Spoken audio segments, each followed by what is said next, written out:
So hello and welcome dear friends. आज बात करेंगे सीए फाइनल एससीएमपी के चैप्टर नंबर 12 स्टैंडर्ड कॉस्टिंग के बारे में। इस चैप्टर के बारे में कुछ बातें बोलना चाहूँगा जो आपको पता होनी चाहिए।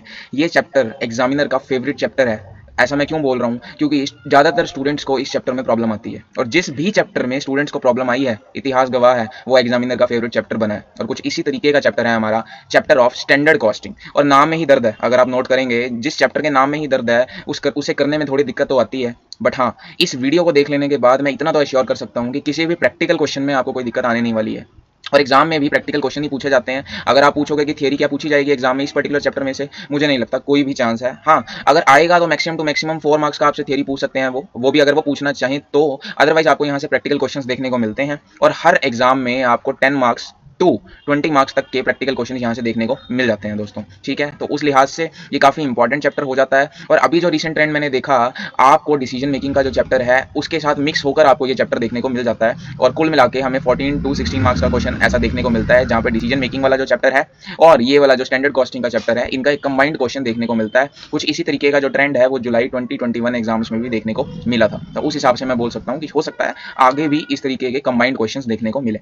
इस पर्टिकुलर वीडियो में हम सभी प्रैक्टिकल क्वेश्चंस को टच करेंगे, अच्छे से डिस्कस करेंगे। जिन क्वेश्चंस को सॉल्व करने की नीड है उन्हें सॉल्व करेंगे, और जिनको सिर्फ डिस्कस करने की नीड है उन्हें डिस्कशन कर कर हम आगे बढ़ते जाएंगे। बट स्टडी मैट से पूरी कवरेज एक बार इस वीडियो के थ्रू आपको मिल जाएगी। सो आइए ज़्यादा समय ना वेस्ट करते हुए शुरू करते हैं इस पर्टिकुलर चैप्टर को, जिसका नाम है चैप्टर ऑफ स्टैंडर्ड कॉस्टिंग। मैं आपको एक ओवरव्यू जरूर देना चाहूँगा इस पर्टिकुलर चैप्टर का बिफोर गोइंग और proceeding further with this particular chapter. Standard costing के चैप्टर में हम जो यहाँ पर टॉपिक्स डिस्कस करने वाले हैं वो होंगे एडवांस्ड वेरिएंसेस। अब यहाँ पर एडवांस्ड वर्ड का क्या लॉजिक है, देखो हमने आईपीसी में भी स्टैंडर्ड कॉस्टिंग को पढ़ा था, और जितना हमने आईपीसी में पढ़ा था, मैं सच बताऊं तो उसका आधा ही पोर्शन, मतलब अगर आईपीसी में आपने 100% रीड आउट किया था, तो यहाँ पर तो आपको सिर्फ 50% ही स्टैंडर्ड कॉस्टिंग पढ़ना है।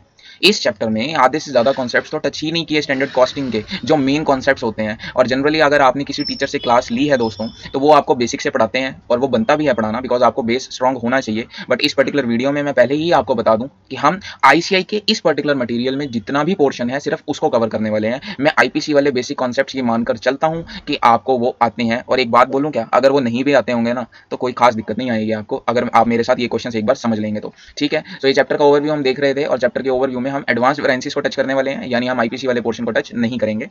उसमें भी मेन जो क्वेश्चंस देखने को मिले सिंस नवंबर 19 अटेम्प्ट, वो थे प्लानिंग और ऑपरेशनल वेरिएंसेस के ऊपर आने वाले क्वेश्चन। कोई आरटीपी उठा लो, कोई एमटीपी उठा लो, एग्जाम का क्वेश्चन पेपर उठा लो, सबसे ज्यादा देखने को मिला क्वेश्चन प्लानिंग और ऑपरेशनल वेरिएंसेस के ऊपर, जिसकी डिस्कशन हम करने वाले हैं। लर्निंग कर्व का कॉन्सेप्ट हम ऑलरेडी डिस्कस कर चुके हैं पुराने पिछले चैप्टर्स में, डिसीजन मेकिंग में, प्राइसिंग डिसीजन में, हर जगह लर्निंग कर्व का जहां जहां रेफरेंस आया है हमने वो क्वेश्चन सॉल्व कर लिए हैं। उनकी वीडियोस भी मैं ऑलरेडी डाल चुका हूँ। रिकंसिलिएशन ऑफ प्रॉफिट का एक अच्छा क्वेश्चन है, जो बजटरी कंट्रोल के चैप्टर में मैंने वैसे डिस्कस किया है, बट यहाँ पर भी जो क्वेश्चन आएंगे वो हम डिस्कस करेंगे on the basis of absorption costing. हमने जब एक्टिविटी बेस्ड कॉस्टिंग चैप्टर 4 में थोड़ा सा रीड आउट किया था, तब भी हमने इसका रेफरेंस वहां पर लिया था। और स्ट्रेटेजिक एनालिसिस और ऑपरेटिंग इनकम का वीडियो मैं डाल चुका हूं, उसमें भी एब्जॉर्प्शन कॉस्टिंग और मार्जिनल कॉस्टिंग में क्या डिफरेंस होता है वो हम डिस्कस कर चुके हैं। ठीक है, और लास्ट में reporting of variances, well this is the main reason कि इस चैप्टर को हम पढ़ते हैं, because as a chartered accountant we used to make further various reports for the company, for the clients, और वहां पे हमें उन्हें एक्सप्लेन करना होता है that why variances are coming in the data. So इसलिए रिपोर्टिंग ऑफ वेरिएंसेस बहुत इंपॉर्टेंट हो जाता है। सो ये था बेसिक ओवरव्यू। चैप्टर में कुछ भी टफ नहीं है, इट्स जस्ट आपको थोड़ा सा टाइम देना होगा, एंड वैसे भी सक्सेस डिमांड्स टाइम, ये तो हम सब जानते ही हैं। तो चलिए क्वेश्चंस को डिस्कस करते हैं। अगर आपको कहीं पे भी लगे कि थियरी पोर्शन भी डिस्कस होना चाहिए, मुझे प्लीज बताना, मैं थियरी की अलग से वीडियो बनाकर डाल दूंगा। एज ऑफ नाउ हम क्वेश्चंस को अच्छे से डिस्कस करना शुरू करते हैं। सबसे पहला एग्जाम्पल दिया हुआ है, वैसे तो ये बिल्कुल ईजी एग्जाम्पल है, बट समझने के लिए हम इस एग्जाम्पल को एक बार के लिए टच कर लेते हैं। एग्जाम्पल क्या दिया हुआ है, एक प्रोडक्ट एक्स है या फिर एक फैक्टर एक्स दिया हुआ है, और ओरिजिनली हमने स्टैंडर्ड्स बनाए थे इस पर्टिकुलर प्रोडक्ट के लिए। अच्छा, ओरिजिनल स्टैंडर्ड्स को एक्स आंटे। तो चलिए डिस्कशन करते हैं एग्जाम्पल नंबर 1 के बारे में दोस्तों। ठीक है, एग्जाम्पल दिया हुआ है, not so important, but basic understanding के लिए ये एग्जाम्पल आपको आना चाहिए। ठीक है, तो अगर आपने कुछ भी नहीं पढ़ा इस चैप्टर में से, इस एग्जाम्पल के थ्रू आप सारे क्वेश्चन को अच्छे से सॉल्व कर पाएंगे। एक फैक्टर दिया हुआ है एक्स, फैक्टर यानी कि कोई प्रोडक्ट के बारे में इंफॉर्मेशन दी हुई है। ओरिजिनल स्टैंडर्ड्स हमने डिसाइड किया था कि प्रोडक्ट एक्स के 4500 यूनिट्स को बनाने के लिए मुझे 2 kg पर यूनिट की कंजम्पशन करनी होगी at a price of 12.5 rupees per kg, और मुझे इस हिसाब से टोटल एक्सपेंस आ जाएगा 112500 का। बट कुछ समय बाद मैंने इन स्टैंडर्ड्स को रिवाइज किया, जैसे जैसे मैंने ऑपरेशंस शुरू किए, प्रोडक्शन शुरू करी, तो इन स्टैंडर्ड्स को मैंने रिवाइज किया, और रिवाइज्ड स्टैंडर्ड्स को एक्स पोस्ट बोला जाता है दोस्तों, और इसी लॉजिक पर ओरिजिनल स्टैंडर्ड्स को बोला जाता है एक्स आंटे। बट आप रिवाइज स्टैंडर्ड्स को याद रखिए कि ex post standards are known as revised standards. तो क्या रिवीजन किया इन लोगों ने, यहाँ पर 4500 यूनिट्स के लिए स्टैंडर्ड्स को रिवाइज कर इन्होंने बोला कि 2.25 kg कंजम्पशन होगी, and at a price of 11.5 rupees per kg हम परचेज करेंगे और अकॉर्डिंगली मेरा जो टोटल एक्सपेंडिचर है वो 1,16,437 का आ जाएगा। और जब ईयर एंड पे एक्चुअल रिजल्ट्स आए 4500 यूनिट्स के लिए तो मेरी कंजम्पशन हुई 8750 केजीज की at a price of 13 rupees. अब आप देख सकते हैं कि टोटल मेरा जो अमाउंट लगा वो 1,13,750 का लगा। अब थोड़ा सा एनालिसिस करते हैं इस पर्टिकुलर क्वेश्चन को, और एनालिसिस पार्ट इंपॉर्टेंट है, तो आई रिक्वेस्ट यू ऑल ध्यान से समझिए इस पोर्शन को। देखो, हमने 12.5 रुपीज सोचा था कि मुझे एक्सपेंडिचर करना होगा, बट एक्चुअल में फिर मैंने रिवाइज किया और मैंने डिसाइड किया कि नहीं नहीं 11.5 रुपीज ही एक्सपेंड होगा। लेकिन जब लास्ट में साल के एंड में रिजल्ट्स आए तो कितने रुपीज का कंजम्पशन हुआ? 13 रुपीज का कंजम्पशन हुआ। तो आप देख सकते हैं कि प्राइजेस में लगातार फ्लक्चुएशन यहाँ देखने को मिल रही है। सिर्फ प्राइस ही नहीं, क्वांटिटी में भी फ्लक्चुएशन देखने को मिली।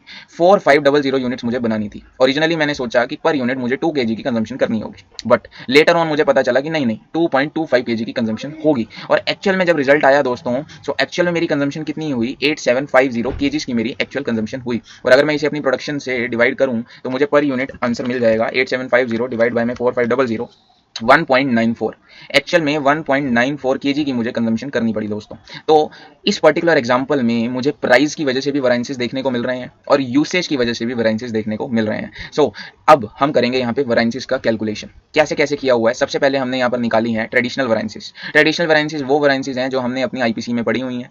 ठीक है, आईपीसी में हम एक्चुअल रिजल्ट्स को स्टैंडर्ड रिजल्ट से कंपेयर करते थे और वेरिएंसेस निकालते थे और फिर उसे कंट्रोल करने की कोशिश करते थे। This is nothing but we have studied in IPC और इसे ट्रेडिशनल वेरिएंसेस बोला जाता है। तो आइए सबसे पहले ट्रेडिशनल वेरिएंसेस वाले पोर्शन को एक बार डील कर लेते हैं।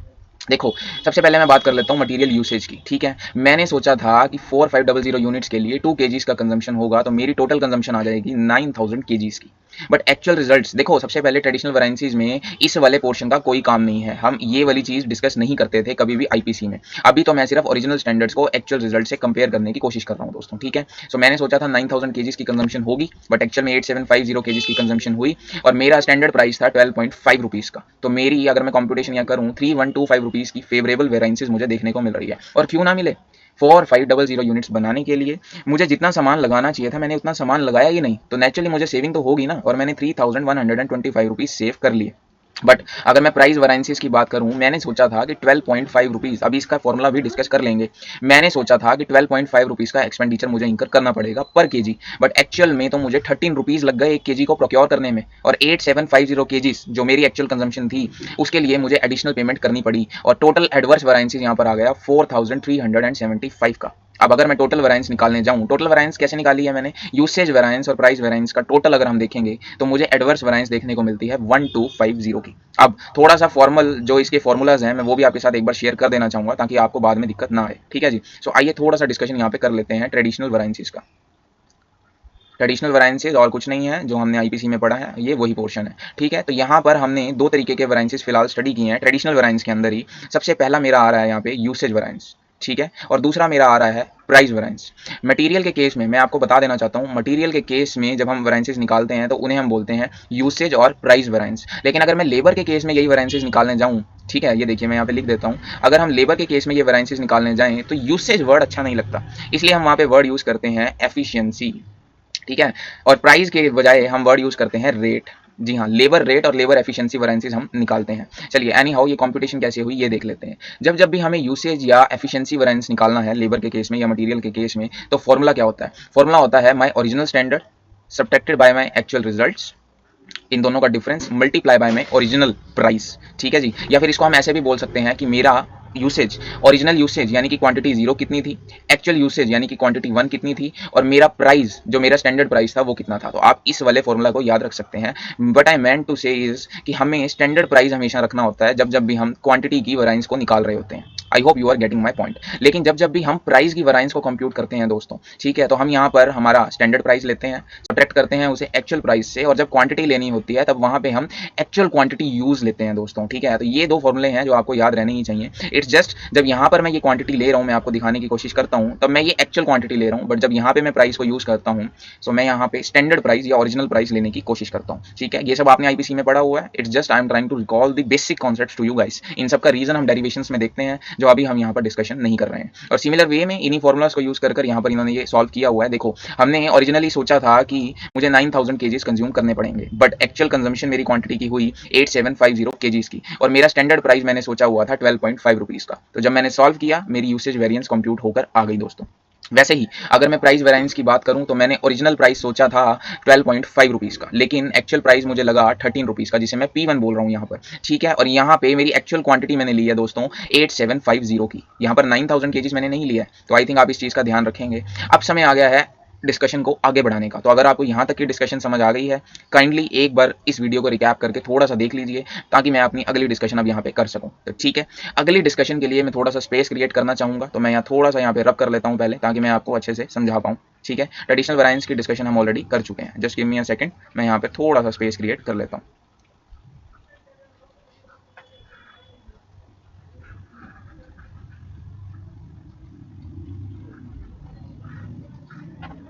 चलिए, मैंने काफ़ी स्पेस यहाँ पे अरेंज कर लिया है और अब आगे के डिस्कशन को हम बढ़ा सकते हैं। तो अभी तक हमने देखा कि ट्रेडिशनल वेरिएंसेस हम कैसे निकालते थे, जस्ट हमने एक रिकॉल किया है। ठीक है, बट सीए फाइनल लेवल पर अब आपको एडवांस वेरिएंसेस के साथ डील करना होता है, और एडवांस वेरिएंसेस की थोड़ी सी मैं आपके साथ बात कर लेना चाहता हूँ। देखो, एडवांस वेरिएंसेस और कुछ नहीं है, ट्रेडिशनल वेरिएंसेस को ही हम जब ब्रेकअप करके देखते हैं, एनालाइज करते हैं, तो उन्हें बोल दिया जाता है एडवांस वेरिएंसेस। ट्रेडिशनल वेरिएंसेस को हम दो फर्दर सब पार्ट्स में स्टडी करते हैं। पहले पार्ट को हम जानते हैं ऑपरेशनल वेरिएंसेस के नाम से, ठीक है जी, और दूसरे वेरिएंसेस को हम बोलते हैं प्लानिंग वेरिएंसेस के नाम से। ठीक है जी, ऑपरेशनल और प्लानिंग वेरिएंसेस में क्या फर्क है, मैं आपको वो समझाने की कोशिश करता हूँ। सबसे पहले बात करते हैं इस पर्टिकुलर सेगमेंट यानी कि प्लानिंग वेरिएंसेस के बारे में। देखो, मैंने ओरिजिनल स्टैंडर्ड्स डिसाइड किए थे कुछ ये वाले, जिसके अकॉर्डिंग मेरा एक्सपेंस आना चाहिए था इतना, बट मैंने थोड़े समय बाद अपने स्टैंडर्ड्स को कर दिया रिवाइज। अभी ईयर एंड नहीं हुआ है, एक्चुअल रिजल्ट्स हमारे सामने नहीं आए हैं, बट मेरा पॉइंट ऑफ व्यू चेंज हो गया है, या मार्केट की कंडीशन चेंज हो गई है, या हो सकता है मेरे सीनियर पार्टनर ने मुझे बोला कि आपने गलत स्टैंडर्ड्स बना दिए, काइंडली इसे रेक्टिफाई कीजिए। तो जब मैंने अपने स्टैंडर्ड्स को रेक्टिफाई किया, तो ये चेंज क्या हुआ, मेरी प्लानिंग में चेंज आ गया दोस्तों। ठीक है, तो जब जब भी व्हाट आई मीन टू से मैं ओरिजिनल स्टैंडर्ड्स और रिवाइज स्टैंडर्ड्स को कंपेयर करता हूं और वेरिएंसेस निकालता हूं एनालाइज करने के लिए, इस तरीके के वेरिएंसेस को बोलते हैं प्लानिंग वेरिएंसेस। और ये किस लिए यूज की जाती होंगी, ये नेचुरली कंसल्टेंट की एफिशिएंसी को देखने के लिए कंप्यूट की जाती हैं, ताकि मैनेजमेंट डिसाइड कर सके कि उसे आपसे काम करवाना है एज अ कंसल्टेंट या नहीं करवाना है। आपकी प्लानिंग की वजह से कितना ज्यादा वेरिएंस उन लोगों को झेलना पड़ रहा है। ये डिस्कशन हुई प्लानिंग वेरिएंस के बारे में। अब मैं बात कर लेता हूं ऑपरेशनल वेरिएंसेस के बारे में। देखो, जब जब भी हम रिवाइज्ड स्टैंडर्ड्स को कंपेयर करते हैं एक्चुअल रिजल्ट्स के साथ, ठीक है, यानी मैं बात कर रहा हूं इन दो पोर्शन की, जब जब भी मैं रिवाइज्ड स्टैंडर्ड्स को कंपेयर करता हूं एक्चुअल रिजल्ट्स के साथ, तो उस तरीके की वेरिएंसेस को बोलते हैं ऑपरेशनल वेरिएंसेस। ठीक है, ऑपरेशनल क्यों, बिकॉज ऑपरेशंस करते वक्त हमारी एक्चुअल कंजम्पशन ज्यादा हो गई या कम हो गई as compare to my revised standards या as compare to my expected results. I hope you understand कि ट्रेडिशनल वेरिएंसेस को हम फर्दर ब्रेकअप करके चलते हैं। तो अभी तक ट्रेडिशनल वेरिएंसेस मैंने कंप्यूट कर ली थी 1250 एडवर्स की। ठीक है, तो मेरा यहाँ पर आंसर आया हुआ है 1250 एडवर्स। अब इसी का ब्रेकअप हम करके देखेंगे कि एक्चुअल में प्लानिंग की वजह से कितने डिफरेंसेस आए और ऑपरेशनल वेरिएंसेस की वजह से कितने डिफरेंसेस देखने को मिले। सबसे पहले बात कर लेते हैं प्लानिंग वेरिएंसेस की दोस्तों। ठीक है, अगर मैं प्लानिंग वेरिएंसेस की बात करूं तो मैं आपको यूसेज और प्राइस दोनों का डिफरेंस समझाने की कोशिश करता हूं। ये देखिए, अब हमें कुछ नहीं करना, हमें सिर्फ ओरिजिनल स्टैंडर्ड्स को यानी कि इस पोर्शन को कंपेयर करना है अपने रिवाइज स्टैंडर्ड से। ठीक है, देखो, मैंने सोचा था कि 9000 केजीज की कंजम्पशन मुझे करनी पड़ेगी। मैं यहाँ पे समझाने की आपको कोशिश करता हूँ, just give me a minute. ठीक है, ओके, हम बात कर रहे हैं ऑपरेशनल और प्लानिंग वेरिएंसेस की, और पहली डिस्कशन में कर रहा हूं प्लानिंग वेरिएंसेस की। प्लानिंग वेरिएंसेस में मैं टच करने जा रहा हूं सबसे पहले यूसेज वेरिएंस को। ठीक है, यूसेज वेरिएंस का मैं आपको ऑलरेडी फॉर्मूला बता चुका हूं। वो होता है कि मैंने ओरिजिनल क्वांटिटी कितनी सोची थी, फिर मेरी रिवाइज क्वांटिटी कितनी हुई, और प्राइस जो है मैं स्टैंडर्ड प्राइस लेकर चलता हूं। ठीक है, सो ओरिजिनली मैंने सोचा था कि मुझे 9000 केजीज की कंजम्पशन करनी पड़ सकती है in order to make 4500 units, but actual में जब मैंने स्टैंडर्ड्स को रिवाइज कर दिया, ठीक है, तो स्टैंडर्ड्स को जब मैंने रिवाइज किया तब क्या डिसाइड हुआ कि 4500 यूनिट्स कंज्यूम करनी पड़ेंगी, और पर यूनिट 2.25 केजीज मुझे कंज्यूम करना पड़ सकता है। सो अगर मैं 4500 यूनिट्स, एक सेकंड, 4500 मल्टीप्लाई बाय में 2.25 कर दूं, तो ये मेरी Q1 आ जाएगी। ठीक है, तो Q0 minus Q1 multiply by में P0, ओरिजिनल प्राइस था मेरा 12.5 रुपीज़ का। तो आइए इसे कंप्यूट कर लेते हैं फटाफट से। 4500 मल्टीप्लाई बाय में 2.25, दैट कम्स टू 10,125, और इसे 9000 से सब्ट्रैक्ट करके मल्टीप्लाई करूं 12.5 से, तो ये आ जाएगा 14,062.5। ये मेरा आंसर आ गया 14,062.5। तो मेरा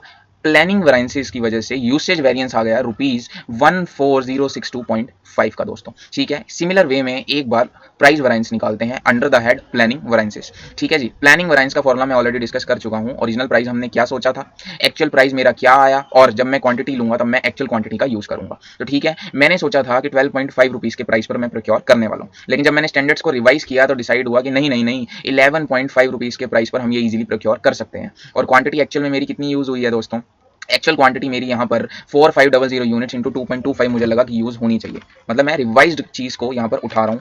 तो ये आ गया 10,125।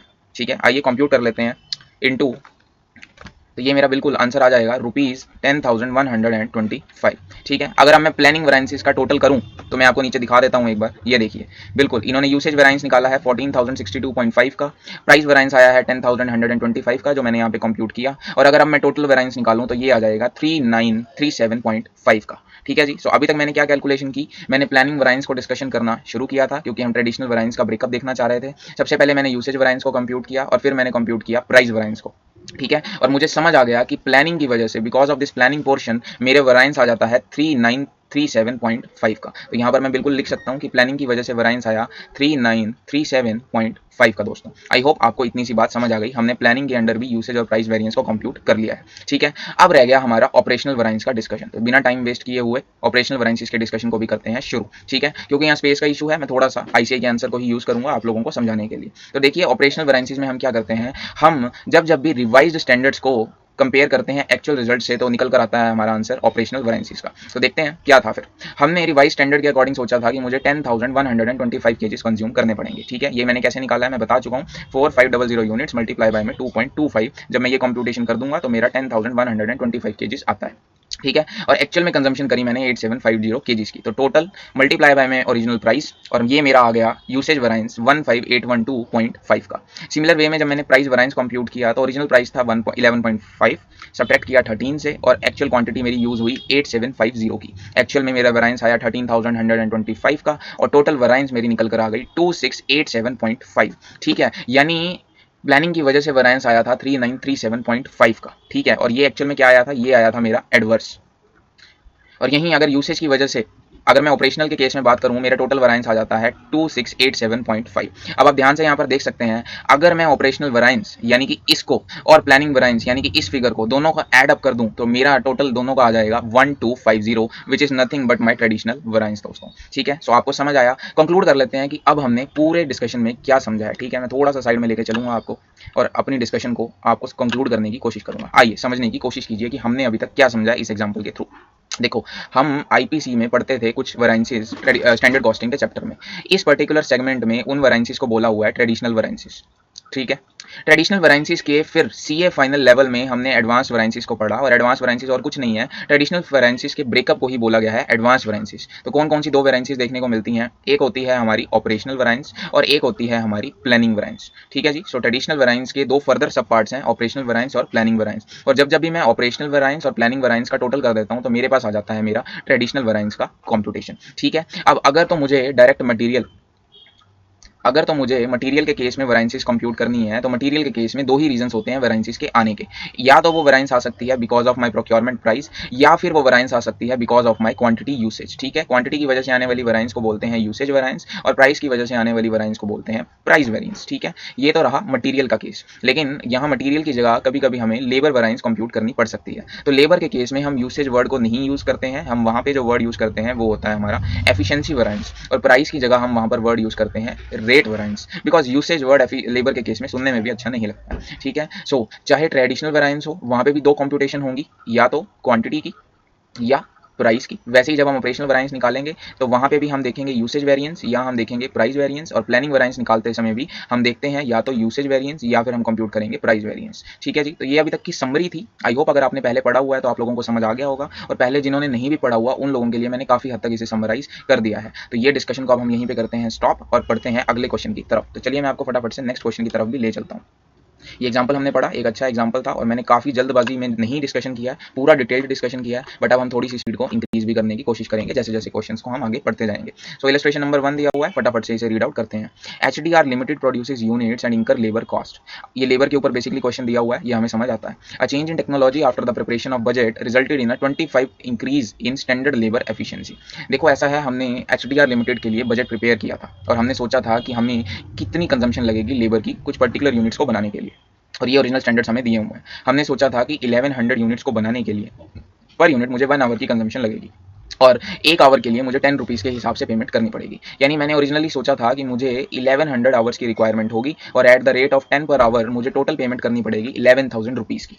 ठीक है, बट आगे बढ़ते हैं, क्वेश्चन में क्या दिया हुआ है, but A change in technology after the preparation of budget resulted in 25% increased in labor efficiency, such that it is now possible to produce the same 10 units instead of 8 using 8 hours of labor. देखो originally मैंने सोचा था कि मेरे को 8 hours लग जाएंगे 8 units बनाने के लिए, यानी एक यूनिट को बनाने के लिए मुझे 1 घंटा लगना चाहिए था, बट अब वो कह रहा है कि नहीं, आप इन्हीं सेम 8 आवर्स में 10 यूनिट्स अब आप बना सकते हो thanks to 25% increase in the labour efficiency. You are getting my point. Now giving a revised standard labour requirement of 0.8 hours per unit. Natural सी बात है, पहले मुझे, मैं आपको यहाँ समझाने की कोशिश करता हूँ, पहले मुझे 8 यूनिट्स बनाने के लिए 8 आवर्स लग रहे थे, यानी मैं बोल सकता हूँ कि मुझे 1 आवर पर यूनिट लग रहा था.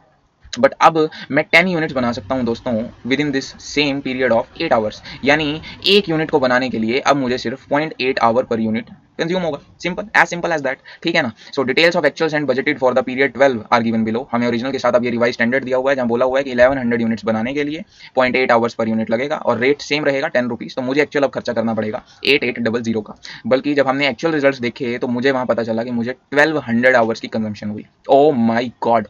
ओरिजिनली हमें लगा था कि 1100 आवर्स कंज्यूम हो जाएंगे. फिर मैंने स्टैंडर्ड्स को रिवाइज किया. मैंने कहा नहीं 1100 आवर्स नहीं, उससे तो काफ़ी कम समय मुझे लगने वाला है. कितना?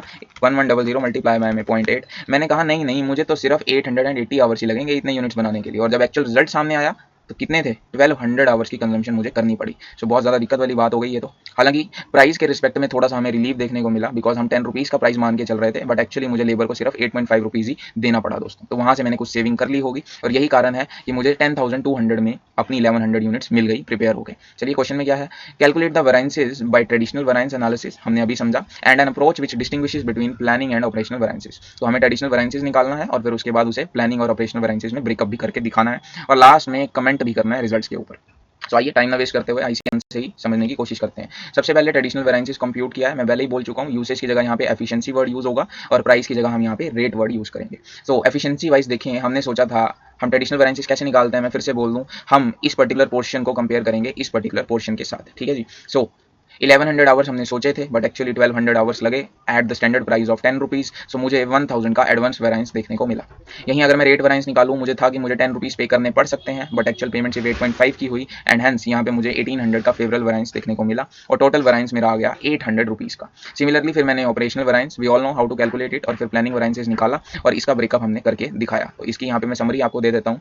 सबसे पहले हमने ट्रेडिशनल वेरिएंस निकाला जो 800 रुपीज़ का फेवरेबल वेरिएंस आ रहा था. उसके बाद हमने यहाँ पे ऑपरेशनल वेरिएंस और हमने प्लानिंग वेरिएंस कंप्यूट किया. ऑपरेशनल वेरिएंसेस का टोटल मेरा 1400 आया जो कि एडवर्स था और प्लानिंग वेरिएंसेस का टोटल मेरा यहाँ पर कितना आया, लेट मी जस्ट चेक, ये आया मेरा 2200 का जो कि फेवरेबल था. और इन दोनों को अगर मैं टोटल कर दूँ तो मेरे पास 800 फेवरेबल आंसर आ जाएगा. ठीक है, मैंने इसे ज़्यादा सॉल्व नहीं किया है, but I hope it is very easy to understand और इन क्वेश्चन पे अब और ज़्यादा समय देने का जरूरत नहीं है. बट हाँ, कमेंट क्या दिया है वो एक बार जरूर रीड आउट कर लेते हैं. In this case the separation of labour cost variance into operational and planning shows a large problem in the area of labor efficiency. तो ये ब्रेकअप करने से हमें एक्चुअल में प्रॉब्लम का पता चला, बिकॉज एक्चुअल में तो हम समझ चुके हैं कि एडवर्सिटी जो है वो ऑपरेशनल वेरिएंसेस में आ रही है, यानी लेबर एफिशिएंसी में हमें एडवर्स फिगर देखने को मिल रहे हैं. प्राइस की वजह से तो कोई दिक्कत आई ही नहीं है, हमने 10 रुपये की चीज़ 8.5 रुपये में प्रोक्योर कर ली है, तो प्राइस में कोई दिक्कत नहीं है. एक्चुअल प्रॉब्लम ऑपरेशनल में है और वो यहाँ पर हमने लिखा. That might otherwise have been indicated. The operational variances are based on revise standard and that gives a more meaningful performance. तो ये कीवर्ड्स हैं, more meaningful performance than the original standard. तो ये डिस्कशन यहाँ पर खत्म होती है हमारी एक्स आंटे, एक्स पोस्ट और एक्चुअल रिजल्ट्स के बारे में. अगले क्वेश्चन की डिस्कशन को फटाफट से करते हैं शुरू. तो चलिए डिस्कशन शुरू करते हैं नेक्स्ट इलस्ट्रेशन की. आगे बढ़ते हुए ये वाला इलस्ट्रेशन हम देख चुके हैं और अब बारी है इलस्ट्रेशन नंबर 2 की. तो चलिए इसकी डिस्कशन को करते हैं शुरू. N&S company is a multiple product manufacturer. Multiple products बनाती है ये कंपनी. ऐसी और कौन सी कंपनी है जो मल्टीपल प्रोडक्ट्स बनाती है इंडिया में? बहुत सारी हैं. ITC है, HUL है. तो जस्ट क्वेश्चन को थोड़ा सा इंटरेस्टिंग बनाने के लिए रियल लाइफ एग्जांपल से रिलेट किया. NSC produces the unit and all overheads are associated with delivery of units to its customers. तो बेसिकली एब्जॉर्प्शन कॉस्टिंग या जैसे एक्टिविटी बेस्ड कॉस्टिंग हम पढ़ते हैं, जितनी ज़्यादा डिलीवरीज होंगी उस बेसिस पर हम कस्टमर्स को चार्ज करते हैं. तो हमने यहाँ पर एक बजटेड टारगेट बनाया हुआ है कि अगर हमें 200 यूनिट्स को डिलीवर करना है तो हम 20 डिलीवरीज करते हैं, यानी 20 बार हम जाकर प्रोडक्ट्स को डिलीवर करते हैं और टोटल ओवरहेड हमारा आता है 4000 रुपीज़ का. थोड़ा सा और इलेबोरेट करने की कोशिश करता हूँ. देखो, हमें 2000 यूनिट्स को पहुँचाने के लिए 20 डिलीवरीज लगती हैं, समझ रहे हो, और 20 डिलीवरीज के लिए टोटल एक्सपेंडिचर मुझे आता है 4000 रुपीज़ का. यानी पर डिलीवरी मुझे कितने रुपीज़ का एक्सपेंस आएगा? तो पर डिलीवरी मुझे एक्सपेंस आएगा 4000 डिवाइड बाय में 20, सो ये आ जाएगा 200 पर डिलीवरी. तो एक डिलीवरी का बजटेड एक्सपेंडिचर है ₹200 पर डिलीवरी। अब एक्चुअल रिजल्ट्स देख लेते हैं एक बार। एक्चुअल रिजल्ट्स मुझे 3900 का ओवरहेड एक्सपेंडिचर करना पड़ा और 2100 यूनिट्स, मैंने सोचे थे 2000 यूनिट्स मुझे डिलीवर करने होंगे, जबकि मैंने एक्चुअली 2100 यूनिट्स को डिलीवर किया और सिर्फ 19 डिलीवरीज में मैंने ऐसा कर दिखाया। एक्चुअल में सोचा जाए तो मुझे अगर 2000 यूनिट्स को डिलीवर करने के लिए 20 डिलीवरीज करनी पड़ती हैं, तो 2100 यूनिट्स को डिलीवर करने के लिए मुझे 21 डिलीवरीज लगनी चाहिए थी दोस्तों। I hope you are comfortable with the calculation. ठीक है, 2000 के लिए 20, तो 2100 के लिए 21 डिलीवरीज लगनी चाहिए थी, बट एक्चुअल में तो मैंने सिर्फ 19 डिलीवरीज में ये काम कर दिया। ओके, चलिए क्वेश्चन में क्या मांगा हुआ है वो देख लेते हैं। Calculate efficiency variance and expenditure variance bye adopting ABC approach. देखो सिंपल है, थोड़ी थोड़ी सी टर्मिनोलॉजीज अलग हैं जो आपको याद रखनी होंगी। देखो लेबर में एफिशिएंसी वर्ड यूज हुआ था, मटेरियल के केस में यूसेज वर्ड यूज हुआ था, और जब भी हमें ओवरहेड वेरिएंस निकालना होता है तो एफिशिएंसी वर्ड यहाँ पर यूज किया जाता है, similar to labour. But labour के केस में हमने रेट वेरिएंसेस वर्ड यूज किया था, बट जब हम ओवरहेड की बात करते हैं तो वर्ड यूज होता है एक्सपेंडिचर वेरिएंस। बात सेम है, इट्स जस्ट टर्मिनोलॉजीज थोड़ी थोड़ी सी अलग है। तो क्वेश्चन शुरू करते हैं फटाफट से। इट्स नथिंग, हमें सिर्फ एफिशिएंसी और एक्सपेंडिचर या यूसेज और प्राइस या फिर एफिशिएंसी और रेट वेरिएंस निकालना है। तो सबसे पहले बात करते हैं एफिशिएंसी वेरिएंस की। देखो जैसा कि इन्होंने कहा कि हमें 21 डिलीवरीज लगनी चाहिए थी, हमारा स्टैंडर्ड हमने सोचा था कि 21 डिलीवरीज का रहना चाहिए, बट एक्चुअल में मुझे लगी सिर्फ 19 डिलीवरीज। सो 200 जो मेरा स्टैंडर्ड प्राइस मैंने डिसाइड किया था, ये मैंने कंप्यूट भी किया है, उसके हिसाब से कंप्यूट करूँ तो 400 रुपीज़ का फेवरेबल रिजल्ट मुझे यहाँ देखने को मिलता है। वहीं अगर मैं एक्सपेंडिचर वेरिएंस निकालने की कोशिश करूँ, देखो मुझे 3900 का एक्चुअल एक्सपेंडिचर हुआ है, जबकि होना कितना चाहिए था, 19 डिलीवरीज के हिसाब से 200 स्टैंडर्ड प्राइस से मल्टीप्लाई करूँ तो मुझे तो सिर्फ 19 मल्टीप्लाई बाय में 200 यानी कि ये 3800 का एक्सपेंडिचर होना चाहिए था, बट एक्चुअल में एक्सपेंडिचर हुआ है 3900 का। तो यहाँ पर आ गया मेरा एडवर्स वेरिएंस। ठीक है, तो टोटल अगर मैं वेरिएंस निकालूं तो ये मेरा टोटल वेरिएंस आ जाएगा 400 फेवरेबल माइनस 100 जो मेरा एडवर्स है, तो टोटल 300 का मेरा फेवरेबल वेरिएंस यहाँ पर आ रहा है दोस्तों। तो सिंपल क्वेश्चन था, डिस्कशन हो गई। आप कंफ्यूज कहाँ हो सकते हैं इस क्वेश्चन में, मैं आपको वो बता दूंगा। देखो यहाँ पर आपको बजटेड रिजल्ट दिया हुआ है ये वाला, और एक्चुअल रिजल्ट दिया हुआ है, बट यहाँ पर प्रॉब्लम क्या है कि यहाँ पर आपको रिवाइज स्टैंडर्ड्स निकाल कर नहीं दिए हुए हैं, और हमने रिवाइज स्टैंडर्ड निकाले हैं। कहाँ पर, ये जो 21 डिलीवरीज थी ये मेरे रिवाइज स्टैंडर्ड है। मैंने ओरिजिनली सोचा था कि मुझे 20 डिलीवरीज लगेंगी, लेकिन जब रिवाइज्ड रिजल्ट आए तो मुझे पता चला कि नहीं नहीं 20 नहीं 21 रिजल्ट निकल कर आएगा, और जब एक्चुअल रिजल्ट देखा तो एक्चुअली तो 19 डिलीवरीज आ रही थी। तो एक्चुअल में रिवाइज्ड स्टैंडर्ड्स यहाँ पर दिए नहीं हुए हैं इस इलस्ट्रेशन में, वो हमने खुद से कंप्यूट किए हैं। ठीक है ना, तो मैं आपको सिर्फ इस क्वेश्चन में ये एक स्पेशल पॉइंट था जिसके लिए हमने इसे कवर किया है। अब डिस्कशन करते हैं नेक्स्ट इलस्ट्रेशन की फटाफट से। तो चलिए डिस्कशन को आगे बढ़ाते हैं नेक्स्ट क्वेश्चन के साथ। नेक्स्ट क्वेश्चन है हमारा इलस्ट्रेशन नंबर 3। ठीक है, फटाफट से इसे रीड आउट करते हैं और खत्म करने की कोशिश करते हैं। City international company is a multi product firm and operates standard costing and budgetary control system. जी हाँ, स्टैंडर्ड कॉस्टिंग और बजटरी कंट्रोल दोनों ही चीज़ों को ये फोकस करके चलती है। Now during the month of June firm launched a new product and extract from performance reported prepare by senior accountant is as follows. तो एक नया प्रोडक्ट इन लोगों ने लॉन्च किया है, और वैसे भी ये मल्टीपल प्रोडक्ट्स बनाते ही रहते हैं, और उस न्यू प्रोडक्ट के बारे में कुछ डेटा कुछ रिपोर्ट हमें दी हुई है। तो आइए फटाफट से उसे देखते हैं।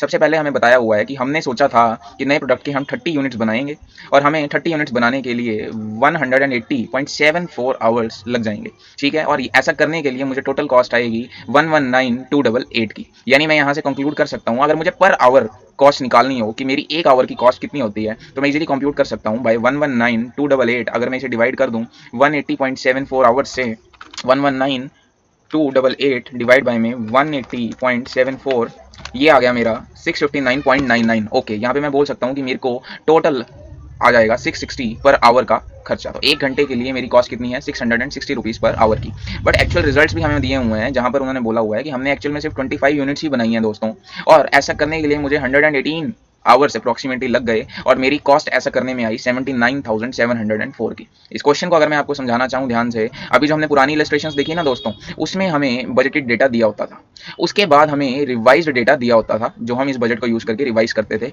और फिर हमें दिए होते थे एक्चुअल रिजल्ट्स। कुछ इस तरीके से हमें क्वेश्चन दिए जा रहे थे।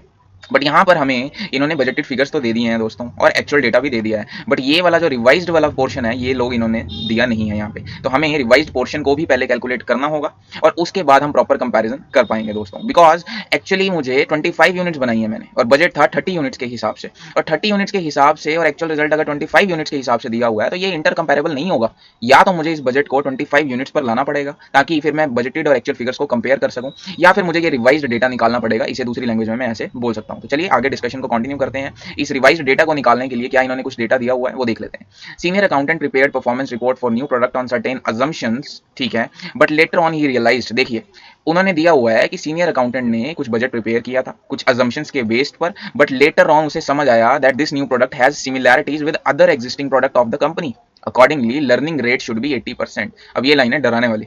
लर्निंग रेट उसके अकॉर्डिंग होना चाहिए 80% का, यानी उसे लगा कि जब वो रिवाइज्ड डेटा बनाएगा तो वहां पे लर्निंग कर्व वो 80% का यूज करना चाहिए उसे, and that the learning would cease after 15 units. और ये 80% कहां तक चलेगा, पहले फर्स्ट 15 यूनिट्स तक उसे लर्निंग कर्व का बेनिफिट देखने को मिलेगा। Other budget assumptions remain valid. तो बाकी सब अजम्पशंस तो ठीक रहेंगी, लेकिन ये दो अजम्पशंस जो हैं वो चेंज हो जाएंगी। कौन कौन सी, एक तो लर्निंग कर्व का रेट और एक लर्निंग कर्व की वजह से आने वाली यूनिट्स का बेनिफिट। चलिए आगे देखते हैं क्या डेटा दिया हुआ है। The original budget figures are based on the assumption that the labour has a learning rate of 90%। Originally मुझे लगा था कि जो लर्निंग रेट है वो 90% का है, और इतना ही नहीं, the learning will cease after 20 units. तो मुझे यहाँ पर लगा था कि 20 यूनिट्स तो मैं बना ही लूंगा करके, समझ रहे हैं मेरी बात को। And thereafter the time per unit will be same as the time of final unit during the learning period, that is 20th unit. तो ये लर्निंग कर्व का फीचर होता है कि कुछ यूनिट्स तक हमें लर्निंग कर्व का बेनिफिट मिलता है। यहाँ पर हमने सोचा था कि 20 यूनिट्स तक वो बेनिफिट मिलेगा, और यहाँ पर एक्चुअल में हमें फिर बाद में चेंज किया और हमने कहा नहीं नहीं 15 यूनिट्स तक हमें वो बेनिफिट मिलने वाला है। Time taken for first unit is 10 hours. So ये हमें दिया हुआ है लर्निंग कर्व मॉडल। हम जानते हैं लर्निंग कर्व मॉडल होता है दोस्तों y is equal to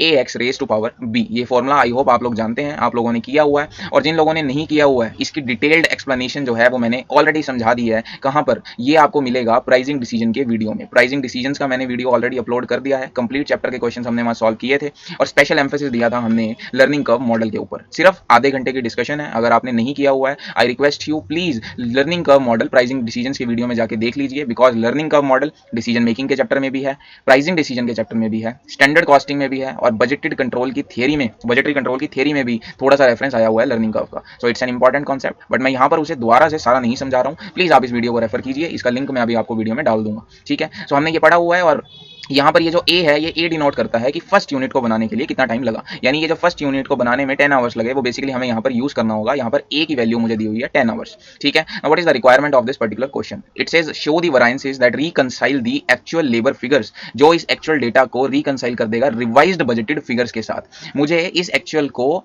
reconcile करना है, बट इन बजटेड फिगर्स के साथ नहीं दोस्तों, रिवाइज्ड बजटेड फिगर्स के साथ, जो मैं यहाँ पर आपको बताने की कोशिश कर रहा था, ठीक है। आई होप आपको क्वेश्चन समझ आ गया होगा। यहाँ से उन्होंने इस लाइन से क्लियर किया है कि हमें पहले रिवाइज्ड बजटेड फिगर्स निकालने होंगे। क्वेश्चन हम पूरा समझ चुके हैं, एडिशनल डेटा क्वेश्चन को सॉल्व करने के लिए, या बोलूं लर्निंग कर्व को सॉल्व करने के लिए उन्होंने दिया हुआ है। पहले जाके देख लो लर्निंग कर्व वाली वीडियो, और फिर यहाँ पर आ जाओ और अब देख लो इस पर्टिकुलर क्वेश्चन का सॉल्यूशन, ठीक है जी।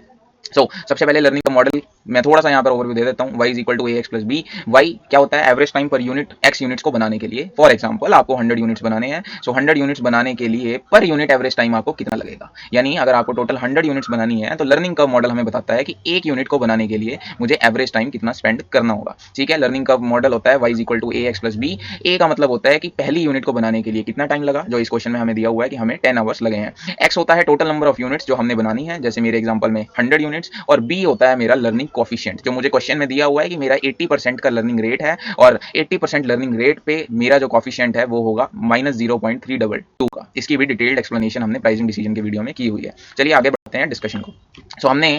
अब हम ये करने क्या जा रहे हैं, बेसिकली देखो हमने ओरिजिनली 30 यूनिट्स के बेस पर प्लान बनाया था, बट एक्चुअल रिजल्ट जो है वो मुझे 25 यूनिट्स के हिसाब से निकालना है। तो अब 25 यूनिट्स के लिए मुझे कितना टाइम लगेगा, ये निकालने के लिए मुझे कंसीडर करना होगा लर्निंग कर्व इफेक्ट। समझ रहे हो, तो लर्निंग कर्व इफेक्ट हम क्यों यूज कर रहे हैं, बिकॉज हमें चाहिए कि 25 यूनिट्स को बनाने के लिए कितना टाइम लगना चाहिए था, बिकॉज एक्चुअली मुझे लग गया है 118.08 आवर्स। सो कितना टाइम लगना चाहिए था, वंस मैं वो कैलकुलेट कर लूँ तो मैं दोनों को कंपेयर करने की सिचुएशन में आ जाऊंगा। तो आइए शुरू करते हैं। ये यहाँ पर सॉल्व करना हमने शुरू किया है। y is equal to A x plus b. थोड़ा बहुत समझाता जाऊंगा। y मुझे निकालना है, a मुझे 10 दिया हुआ है, और x कितने यूनिट्स हैं, तो इसका जो लर्निंग कर्व का इफेक्ट है वो पहली 15 यूनिट्स तक ही रहेगा, क्वेश्चन में हमें ऐसा दिया हुआ है, और 80% कॉफिशिएंट पे मुझे b की वैल्यू दी हुई है -0.322। अब इसे आप सॉल्व कर सकते हैं, आप log y is equal to log यहाँ पर लगा सकते हैं 10 इंटू 15 रेज टू पावर -0.322, और अगर आप लॉग को सॉल्व करने जाएंगे तो log y is equal to, देखो log a इंटू बी का फॉर्मूला होता है log a plus log b, तो यहाँ पर ये फर्दर आप सॉल्व कर लेंगे log a plus log b, ये हो जाएगा मेरा 15 रेज टू पावर -0.322। अब ये log a raise to power b हो जाएगा मेरा, ये हो जाएगा log a raise to power b, और जब मैं यहाँ पर log अप्लाई करता हूँ तो इसका एक्सपेंशन आता है b log a। तो यहाँ पर अगर मैं b log a लगाऊंगा तो मेरा b आगे आ जाएगा, यानी -0.322 log 15, जो इन्होंने यहाँ पर सॉल्व करके दिखाया हुआ है। सो हम इसको जब सॉल्व कर लेंगे, पूरी वैल्यूज हमें दी हुई हैं, हमारे पास log y की वैल्यू आ जाएगी 0.6213, बट हमें तो y की वैल्यू निकालनी है, तो हम यहाँ पर लगा देंगे एंटी लॉग। जब log के साथ हम एंटी लॉग लगा देते हैं दोस्तों, तो मेरा log का इंपैक्ट वहाँ पे खत्म हो जाता है। तो यहाँ पर एंटी लॉग लगाएंगे तो ये रह जाएगा सिर्फ y,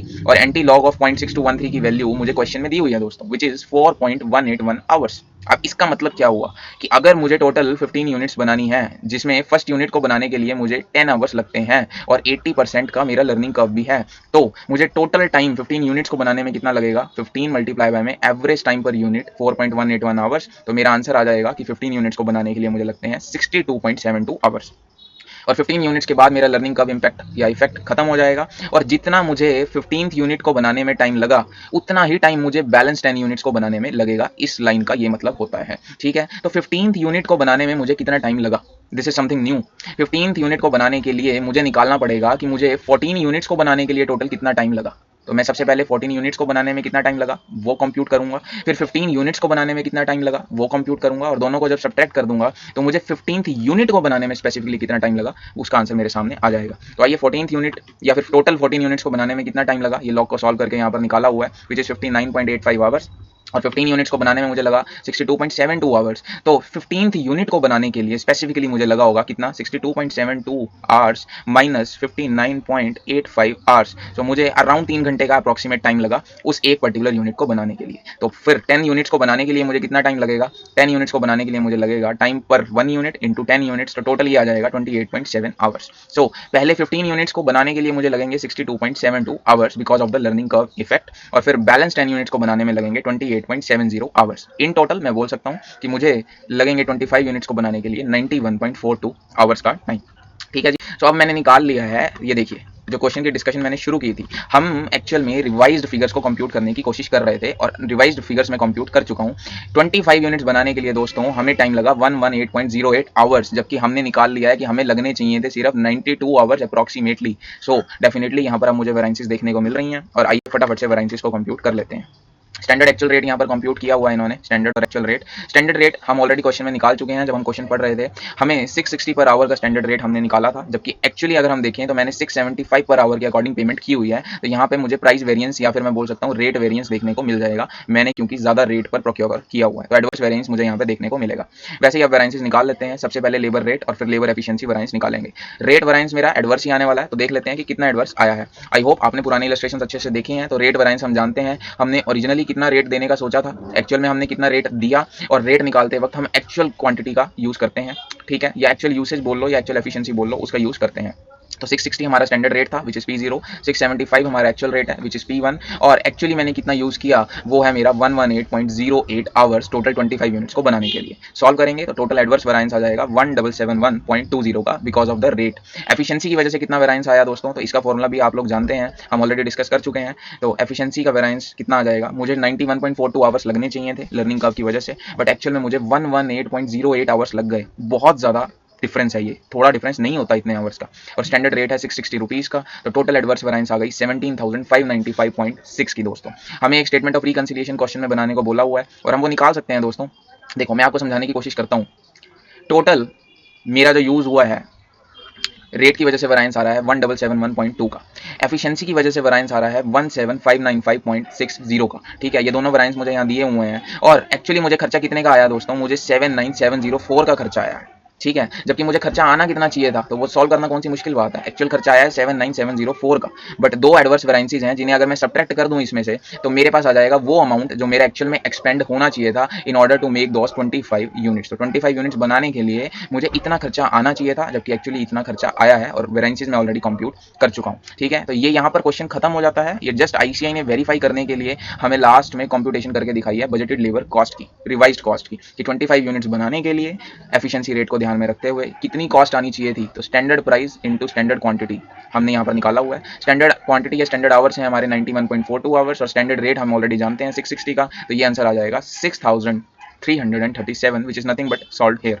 तो ये जस्ट पोर्शन एक वेरिफिकेशन के लिए था, एग्जाम में करना ये जरूरी नहीं है दोस्तों। ये क्वेश्चन यहाँ पे खत्म होता है। थोड़ा सा फास्ट डिस्कशन थी बिकॉज ऑलरेडी इस पे कॉन्सेप्ट पे हमने ज्यादा टाइम दे दिया था प्राइसिंग डिसीजन के चैप्टर में। आई रिक्वेस्ट यू अगेन, अगर आपको यहाँ पे समझ नहीं आया है काइंडली जाके प्राइसिंग डिसीजन का वीडियो देख लो यार, ठीक है जी। तो इस क्वेश्चन की डिस्कशन को करते हैं यहाँ पे खत्म, और बात करते हैं फटाफट से नेक्स्ट क्वेश्चन की दोस्तों। सो चलिए बात करते हैं नेक्स्ट इलस्ट्रेशन के बारे में। नेक्स्ट इलस्ट्रेशन है इलस्ट्रेशन नंबर 4 और फटाफट से इसको रीड आउट करते हैं। Well known footwear is a shop that focuses on shoes for various sports and activities like jogging, cricket, tennis. तो कुछ ज्ञान दिया हुआ है क्वेश्चन में। सबसे पहले बोला हुआ है कि एक कंपनी है वेल नोन फुटवेयर और ये शूज बनाती है बहुत से पर्पजेस के लिए। Budgeted profit for this company is calculated considering an average selling price of 500 पर पेयर ऑफ शूज। सो ये एक पेयर ऑफ शूज 500 पर बेचने के इच्छुक हैं, यानी इन्होंने बजटेड सेलिंग प्राइस डिसाइड किया है 500 पर पेयर ऑफ शूज का and an average cost of 350 पर पेयर ऑफ शूज। सो एक पेयर ऑफ शूज पर इनके अकॉर्डिंग कॉस्ट आनी चाहिए 350 रुपीज की। The supervisor of WF has discretion in staffing and setting prices. जो भी प्राइस सेट करने हैं और स्टाफ रिक्वायरमेंट्स हैं वो सुपरवाइजर का जिम्मेदारी है। Usually the WF is staffed for 650 hours per month at a budgeted rate of ₹125 per hour. Okay, सो एक मंथ में यूजुअली 650 आवर्स के लिए स्टाफिंग की जाती है और 125 पर आवर के रेट पे पेमेंट की जाती है। सो हमें ऊपर ये जो डेटा दिया हुआ था ये स्पेसिफिक टू शूज था कि शूज के सेलिंग प्राइस क्या है और कॉस्ट क्या है, और ये जो दो अमाउंट हमें दिए हुए हैं ये विद रिस्पेक्ट टू लेबर दिए हुए हैं कि लेबर को किस रेट पर हम पेमेंट वगैरह करते हैं। ठीक है, आगे देखते हैं। In addition to this base wages sales staff get a payment equal to 5.5% of takings. Now this is important. 5.5% of taking का क्या मतलब है? टेकिंग का मतलब बेसिकली होता है दोस्तों रेवेन्यू से, कि जितना भी रेवेन्यू, या फिर आप इसको ऐसा बोल लो कि पर पेयर ऑफ शूज आप जितना भी अमाउंट चार्ज करेंगे उसका 5.5% हम दे देंगे अपने स्टाफ को। ठीक है, इसका ये मतलब होता है। Moreover staffing levels are not expected to change in response to a little change in shoe sales. Shoe की सेल्स में वेरिएंसेस देखने को मिल सकते हैं, यानी कि हमारे बजटेड डेटा में और एक्चुअल सेल्स फिगर में फर्क आ सकता है, बट उससे हमारी स्टाफिंग में कोई फर्क नहीं पड़ेगा। अगर जो चेंज है वो एक लिटिल चेंज होगा। अब लिटिल कितना होता है वो यहाँ पर अभी दिया नहीं हुआ, तो हम मान के चलते हैं कि थोड़ा बहुत नेग्लिजिबल अगर डिमांड में चेंज हुआ भी, हमें स्टाफिंग रिक्वायरमेंट्स को चेंज करने की जरूरत नहीं है। फॉर सितंबर 2020 the WF had budgeted sales of 2250 pairs of shoes and 650 staffing hours. Okay, so for the month of September 2020 हमें डेटा दिया हुआ है जिसमें हमें बताया गया है कि WF had budgeted sales of 2250 pair of shoes and 650 staffing hours. So हमें budgeted डेटा दे दिया गया है और फिर हमें लास्ट में एक्चुअल रिजल्ट्स भी दिए हुए हैं फॉर सितंबर 2020, जो कुछ ये डेटा हमें दिया हुआ है।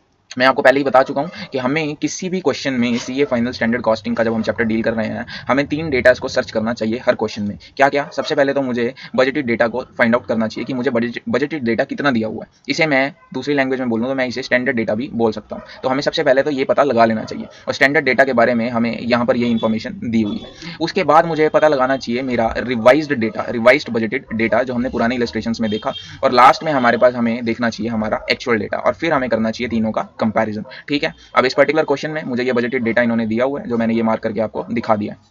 उसके बाद मुझे एक्चुअल रिजल्ट्स यहाँ पर इन्होंने ये दिए हुए हैं, जो ये डेटा यहाँ पर दिया हुआ है, बट मुझे यहाँ पर मिसिंग क्या दिख रहा है दोस्तों? मुझे रिवाइज्ड बजटेड डेटा यहाँ पर इन्होंने नहीं दिया हुआ है। ओके फाइन, तो अब हम कोशिश करेंगे कि थोड़ा सा रिवाइज्ड बजटेड डेटा भी हम निकालें with the help of this actual data. आगे देखते हैं अब इन्होंने क्या इन्फॉर्मेशन हमें दी हुई है। ठीक है, मैंने आपको टारगेट समझा दिया कि क्वेश्चन में हमारा टारगेट होना चाहिए इन तीनों फिगर्स को सबसे पहले फाइंड आउट करने का। 2 फिगर्स हमें दे दिए गए हैं, बट अब हमें इस फिगर को ढूंढने की कोशिश करनी है। तो आइए शुरू करते हैं।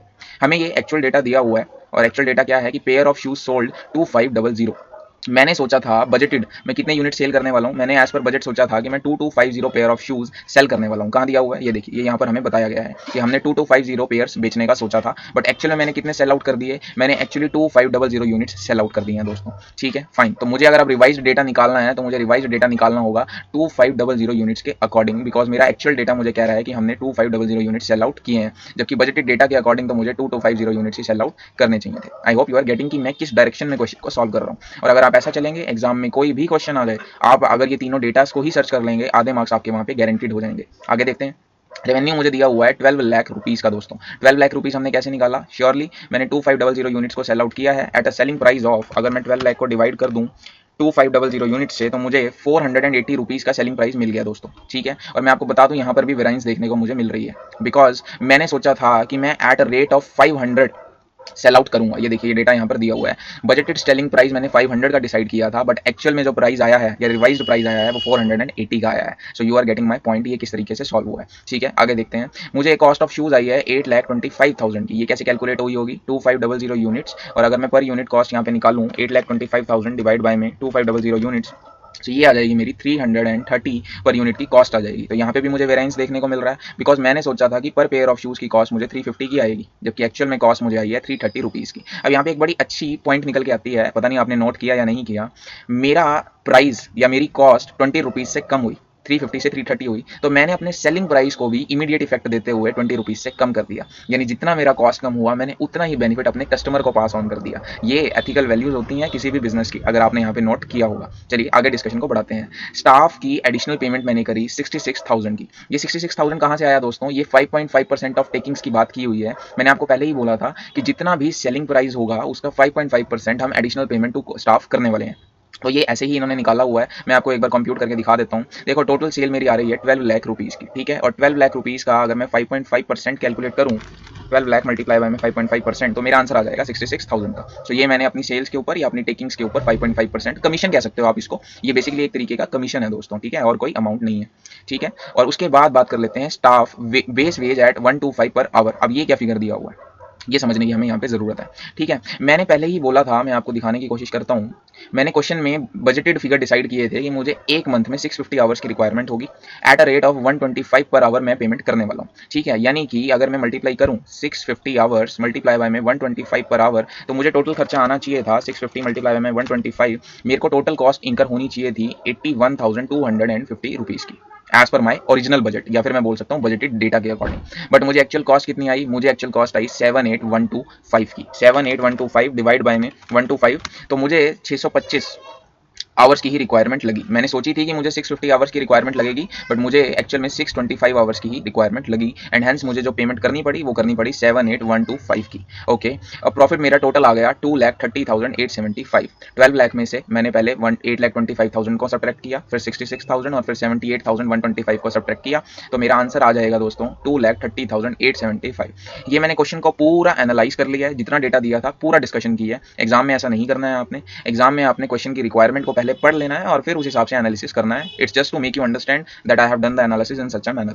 Okay, note little changes in shoe sales specified as 12%। अच्छा, हमने ये जो यहाँ लिटिल चेंजेस की बात की थी, उन्होंने बोल दिया है कि अगर 12% का प्लस माइनस होता है यूनिट की सेल में, तो उसे हम लिटिल चेंज मानते हैं और वहाँ पे स्टाफिंग रिक्वायरमेंट चेंज करने की कोई नीड नहीं है। क्वेश्चन की रिक्वायरमेंट है, we need to prepare a reconciliation statement of budgeted profit to actual profit. Okay, budgeted profit को और एक्चुअल प्रॉफिट को कंपेयर करना है और जो डिफरेंस आया है वो समझाना है कि क्यों आया है, ठीक है। तो सबसे पहले हमें एक्चुअल प्रॉफिट तो दिया हुआ है दोस्तों, यानी हमें क्वेश्चन की ये वाली रिक्वायरमेंट तो ऑलरेडी क्वेश्चन में ही सॉल्व करके दी हुई है। ये देखिए, ये मेरा एक्चुअल प्रॉफिट निकाल के दिया हुआ है। Now what I need to find is my budgeted profit. As per my budgeted standards मेरा प्रॉफिट क्या होना चाहिए था, यानी मैं कंप्यूट करूंगा टोटल 2500 यूनिट्स के लिए अपना revised budgeted data. Are you getting my point, ठीक है। और उसके बाद उन्होंने कहा है that kindly comment on the supervisor's performance. Supervisor की परफॉर्मेंस हमें कैसी लगी, हमें वो कमेंट करके बताना होगा। तो क्वेश्चन आप पूरी तरीके से समझ चुके हैं। आई थिंक अब हम डेटा को कंपेयर कर सकते हैं, कोई दिक्कत वाली बात नहीं है। चलिए फर्दर डिस्कशन, आंसर आईसीआई का ही देखते हैं एक बार, और इन्होंने कैसे इसको कंपेयर किया वो भी देखते हैं, ठीक है। देखो बजटेड डेटा की मैं पहले बात कर लेता हूँ। तो मैंने सोचा था कि मैं 2250 यूनिट्स सेल करने वाला हूँ at a selling price of 500 rupees, ठीक है। अगर मैं 2250 को 500 से मल्टीप्लाई करता हूँ तो मेरी टोटल सेल आनी चाहिए थी 11,25,000 रुपीज़ की। ये मेरा बजटेड डेटा था। और अगर मैं कॉस्ट की बात करूँ तो 2250 यूनिट्स की 350 के हिसाब से कॉस्ट देखूँ तो 787,500 की कॉस्ट आनी चाहिए थी। और मेरा कमीशन होना चाहिए था 61,875 का। ये कैसे निकला 61,875? 5.5% ऑन सेल्स के हिसाब से ये कैलकुलेट हुआ है। तो अगर मैं 5.5% मल्टीप्लाई बाय में सेलिंग फिगर ऑफ 11,25,000 करूँ, सो 1125 मल्टीप्लाई बाय में 5.5%, मेरा आंसर आ जाएगा 61,875। ये बजटेड डेटा हमें दिया हुआ है।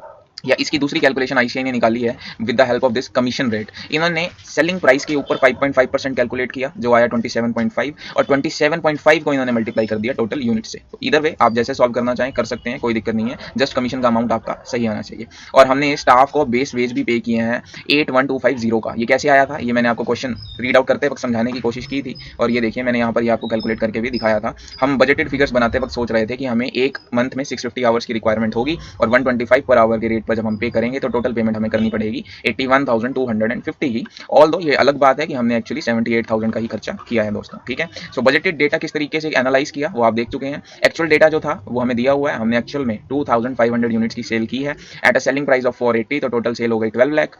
एट अ कॉस्ट ऑफ 330 पर पेयर, तो टोटल कॉस्ट आ गई 8,25,000 रुपीज़ की, ठीक है। कमीशन मुझे पे करनी पड़ेगी 5.5% ऑन 1125 नहीं 5.5% अब मुझे पे करना पड़ेगा अपने रिवाइज रेवेन्यू पे, और मेरा रिवाइज रेवेन्यू है 12 लाख रुपीज़ का। तो 12 लाख पे 5.5% मेरा आ जाता है 66,000 रुपीज़। और स्टाफ को बेस वेज मैंने पे किया है 78,125 का। ये फिगर मुझे ऑलरेडी क्वेश्चन में उन्होंने कैलकुलेट करके दिया हुआ है, और ये कैलकुलेशन कैसे हुई ये भी हम डिस्कस कर चुके हैं, ठीक है। सो हमने बजटेड और एक्चुअल डेटा यहाँ पर टेबुलर फॉर्म में ले आए हैं हम। मैंने आपको क्वेश्चन की स्टार्टिंग में ही बोला था कि हमें बजटेड डेटा दिया हुआ है और एक्चुअल डेटा भी दिया हुआ है, तो हमने इन दोनों डेटा को सिर्फ टेबुलर फॉर्म में अभी तो अरेंज किया है।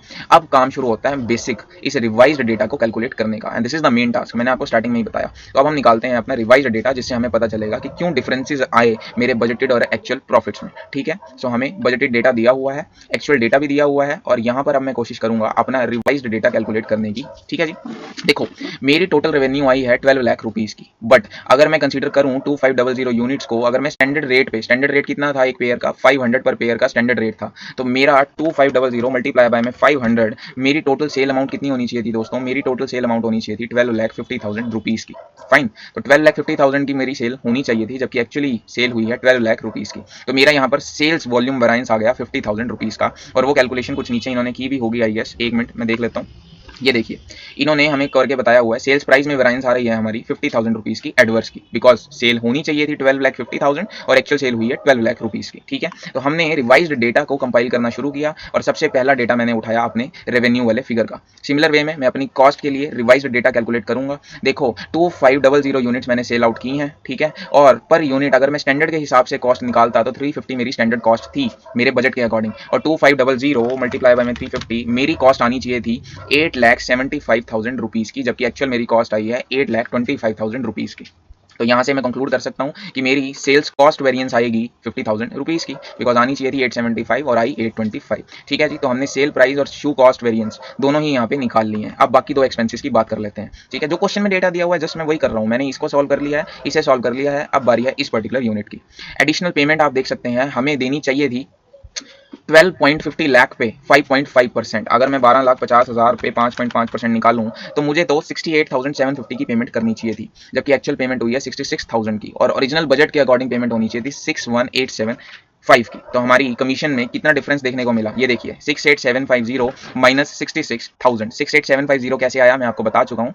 मेरी रिवाइज सेल होनी चाहिए थी 12,50,000 की, और उस पर 5.5% अगर मैं कैलकुलेट करूँ 12,50,000 मल्टीप्लाई बाय 5.5%, तो मुझे देना चाहिए था 68,750, बट एक्चुअल में मैंने पेमेंट की है 66,000 की। तो मेरा कमीशन वेरिएंस आ गया है फेवरेबल 2,750 का। ओके, तो मैंने क्या किया है, मैंने रिवाइज्ड बजट कैलकुलेट करते वक्त रेवेन्यू, कॉस्ट ऑफ शूज और स्टाफ की एडिशनल पेमेंट, इन तीनों खर्चों को कंपेयर कर लिया है। अब बात करते हैं अपने लास्ट एक्सपेंस की, जो है स्टाफ का बेसिक वेज रेट। ठीक है, देखो ये मुझे ऑलरेडी दिया हुआ है कि मुझे 8,1,250 की पेमेंट बजट के अकॉर्डिंग मुझे लगता था करनी पड़ेगी, जबकि एक्चुअल पेमेंट मैंने करी 7,8,125 की, और दोनों का difference is nothing but my staff base rate का वेरिएंस। तो 8,1,250 में से 7,8,125 मैंने सब्ट्रैक्ट किया, और मेरा फेवरेबल वेरिएंस मुझे यहाँ पे भी देखने को मिला है। तो ठीक है ना, अब मैं अपना इजीली रिकंसिलिएशन कर सकता हूँ यहाँ से। ठीक है, आइए देखते हैं, मैं आपको करके दिखाता हूँ कैसे होगा रिकंसिलिएशन। देखिए, हमें एक्चुअल प्रॉफिट क्वेश्चन में दिया हुआ है 2,30,875 का, और उसमें वेराइंसिस की जब मैं एडजस्टमेंट कर दूंगा, जो भी मैंने वेराइंसिस कैलकुलेट किए हैं, तो मेरा बजटेड प्रॉफिट आ जाएगा 1,94,375 का। और एक्चुअल में ये स्टेटमेंट इस तरीके से बननी चाहिए थी, मुझे एक्चुअल प्रॉफिट से स्टार्ट करते हुए बजटेड तक जाना चाहिए था, बट आईसीआई ने एक रिवर्स ऑर्डर को फॉलो किया है। नॉनदलेस कोई दिक्कत वाली बात दोनों ही केस में नहीं है। अब क्वेश्चन में एक रिक्वायरमेंट थी कि हमें कमेंट करना है सुपरवाइजर की परफॉर्मेंस के ऊपर, तो हम यहाँ पर कमेंट करना शुरू कर सकते हैं। सुपरवाइजर की परफॉर्मेंस ऑब्वियसली बहुत अच्छी मानी जाएगी, उसका मैं एक आपको रीजन देने की कोशिश करता हूँ। आप सबसे पहले नोट कीजिए, जितनी सेल प्राइस की वेरिएंस आ रही है उतनी ही शू कॉस्ट वेरिएंस हमें यहाँ पे देखने को मिल रही है। यानी जितनी भी कॉस्ट में उसे बेनिफिट मिला सुपरवाइजर को, उसने सारा का सारा वो पास ऑन कर दिया कस्टमर को। 1 रुपए का भी बेनिफिट उसने खुद के पास नहीं रखा, और ऐसा जब हम करते हैं तो कस्टमर से एक बेटर रिलेशनशिप डेवलप होता है, और लॉन्ग टर्म में हमारे बिजनेस को वहाँ पर बेनिफिट देखने को मिलता है। ठीक है, ओवरऑल एक अच्छी परफॉर्मेंस है, मैं बोल सकता हूँ। कमेंट आप रीड आउट कर सकते हैं, कोई दिक्कत वाली बात नहीं है। तो वो आप देख लीजिएगा कि कमेंट में क्या लिखा हुआ है, स्क्रीन पॉज करके आप चाहें तो एक बार पढ़ भी सकते हैं इसे। तो ये क्वेश्चन की डिस्कशन यहाँ पे खत्म होती है। हमने इसे सॉल्व नहीं किया है, मैं पहले बोल दूं, हमने इस क्वेश्चन को अच्छे से डिस्कस किया है ताकि इस तरीके का कोई भी क्वेश्चन एग्जाम में आए तो हम इजीली सॉल्व कर पाएं, और हमने क्वेश्चन को डिस्कस करते वक्त काफी अच्छा समय भी दिया है। आई होप आपको क्रक्स समझ आ गया होगा इस पूरे क्वेश्चन का। तो डिस्कशन शुरू करते हैं नेक्स्ट क्वेश्चन की दोस्तों। तो चलिए नेक्स्ट क्वेश्चन को देख लेते हैं फटाफट से। नेक्स्ट क्वेश्चन है इलस्ट्रेशन नंबर 5। 4 तक हम सारे सॉल्व कर चुके हैं, फटाफट से करते हैं 5 को भी सॉल्व। ठीक है जी। Osaka manufacturing company is a leading consumer goods company. The budgeted and actual data of OMC for the year 2020-2021 are as follows. तो हमें बजटेड और एक्चुअल डेटा दिया हुआ है, और फिर दोनों में जो वेरिएंस आ रही हैं उनके फिगर्स भी हमें कैलकुलेट करके दिए हुए हैं। नॉनदलेस आगे देखते हैं। The budgeted data shown in the table is based on the assumption that total market size would be 4 lakh units, but it turned out to be 3,75,000 units। ठीक है, पूरे क्वेश्चन में सिर्फ एक ही लाइन दी हुई है और कोई बात ही नहीं बोली हुई। उन्होंने कहा कि जो बजटेड डेटा है, यानी कि ये वाला जो डेटा बनाया हुआ है, ये इस अजम्पशन पे बनाया हुआ है कि जो मार्केट साइज है वो 4 लाख यूनिट्स का होगा, बट जब एक्चुअल डेटा सामने निकल कर आया तो मार्केट साइज तो 3,75,000 यूनिट्स का ही था। ठीक है। तो हमें बेसिकली इस दोनों बातों को ध्यान में रखते हुए आगे सॉल्व करना है क्वेश्चन को। तो क्वेश्चन की रिक्वायरमेंट क्या है?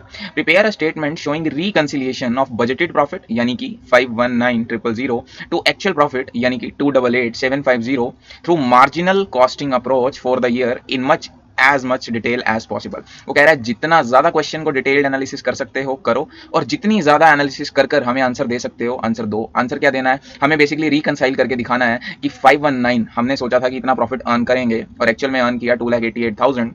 तो इन दोनों में वैरिएंस क्यों आया, कितना आया वो तो हमें पता है, बट क्यों आया, और जितना ज्यादा डिटेल्ड में एनालिसिस करके हम उन्हें दे सकते हैं उतना हमें उन्हें देना है। ठीक है, तो आइए सोचना शुरू करते हैं। देखो इन क्वेश्चंस का कोई स्टैंडर्ड फॉर्मेट नहीं होता जो मैं आपको बोलूं कि फॉर्मेट रट लो और एग्जाम में जाकर लिख देना, ऐसा नहीं होता। यहाँ पर क्वेश्चन की रिक्वायरमेंट ही है कि जितना ज्यादा as much detail as possible. हर बच्चे की सोचने की क्षमता अलग अलग होती है। हो सकता है आप 4 लाइनों में इसका आंसर दें बिकॉज आपके अकॉर्डिंग वो डिटेल्ड एनालिसिस है, और कोई बंदा 16 लाइनों में उसका आंसर लिख कर आए, तो दोनों ही केस में वो डिटेल्ड माना जाएगा। बट अब हमें ऐसे क्वेश्चंस को कैसे करना चाहिए? हमें बेसिकली सोचना चाहिए, यहाँ पे थोड़ी सी कॉमन सेंस लगाने की कोशिश करनी चाहिए। ठीक है, मैं आपको समझाने की कोशिश करता हूँ कि मैं क्या बोलना चाह रहा हूँ।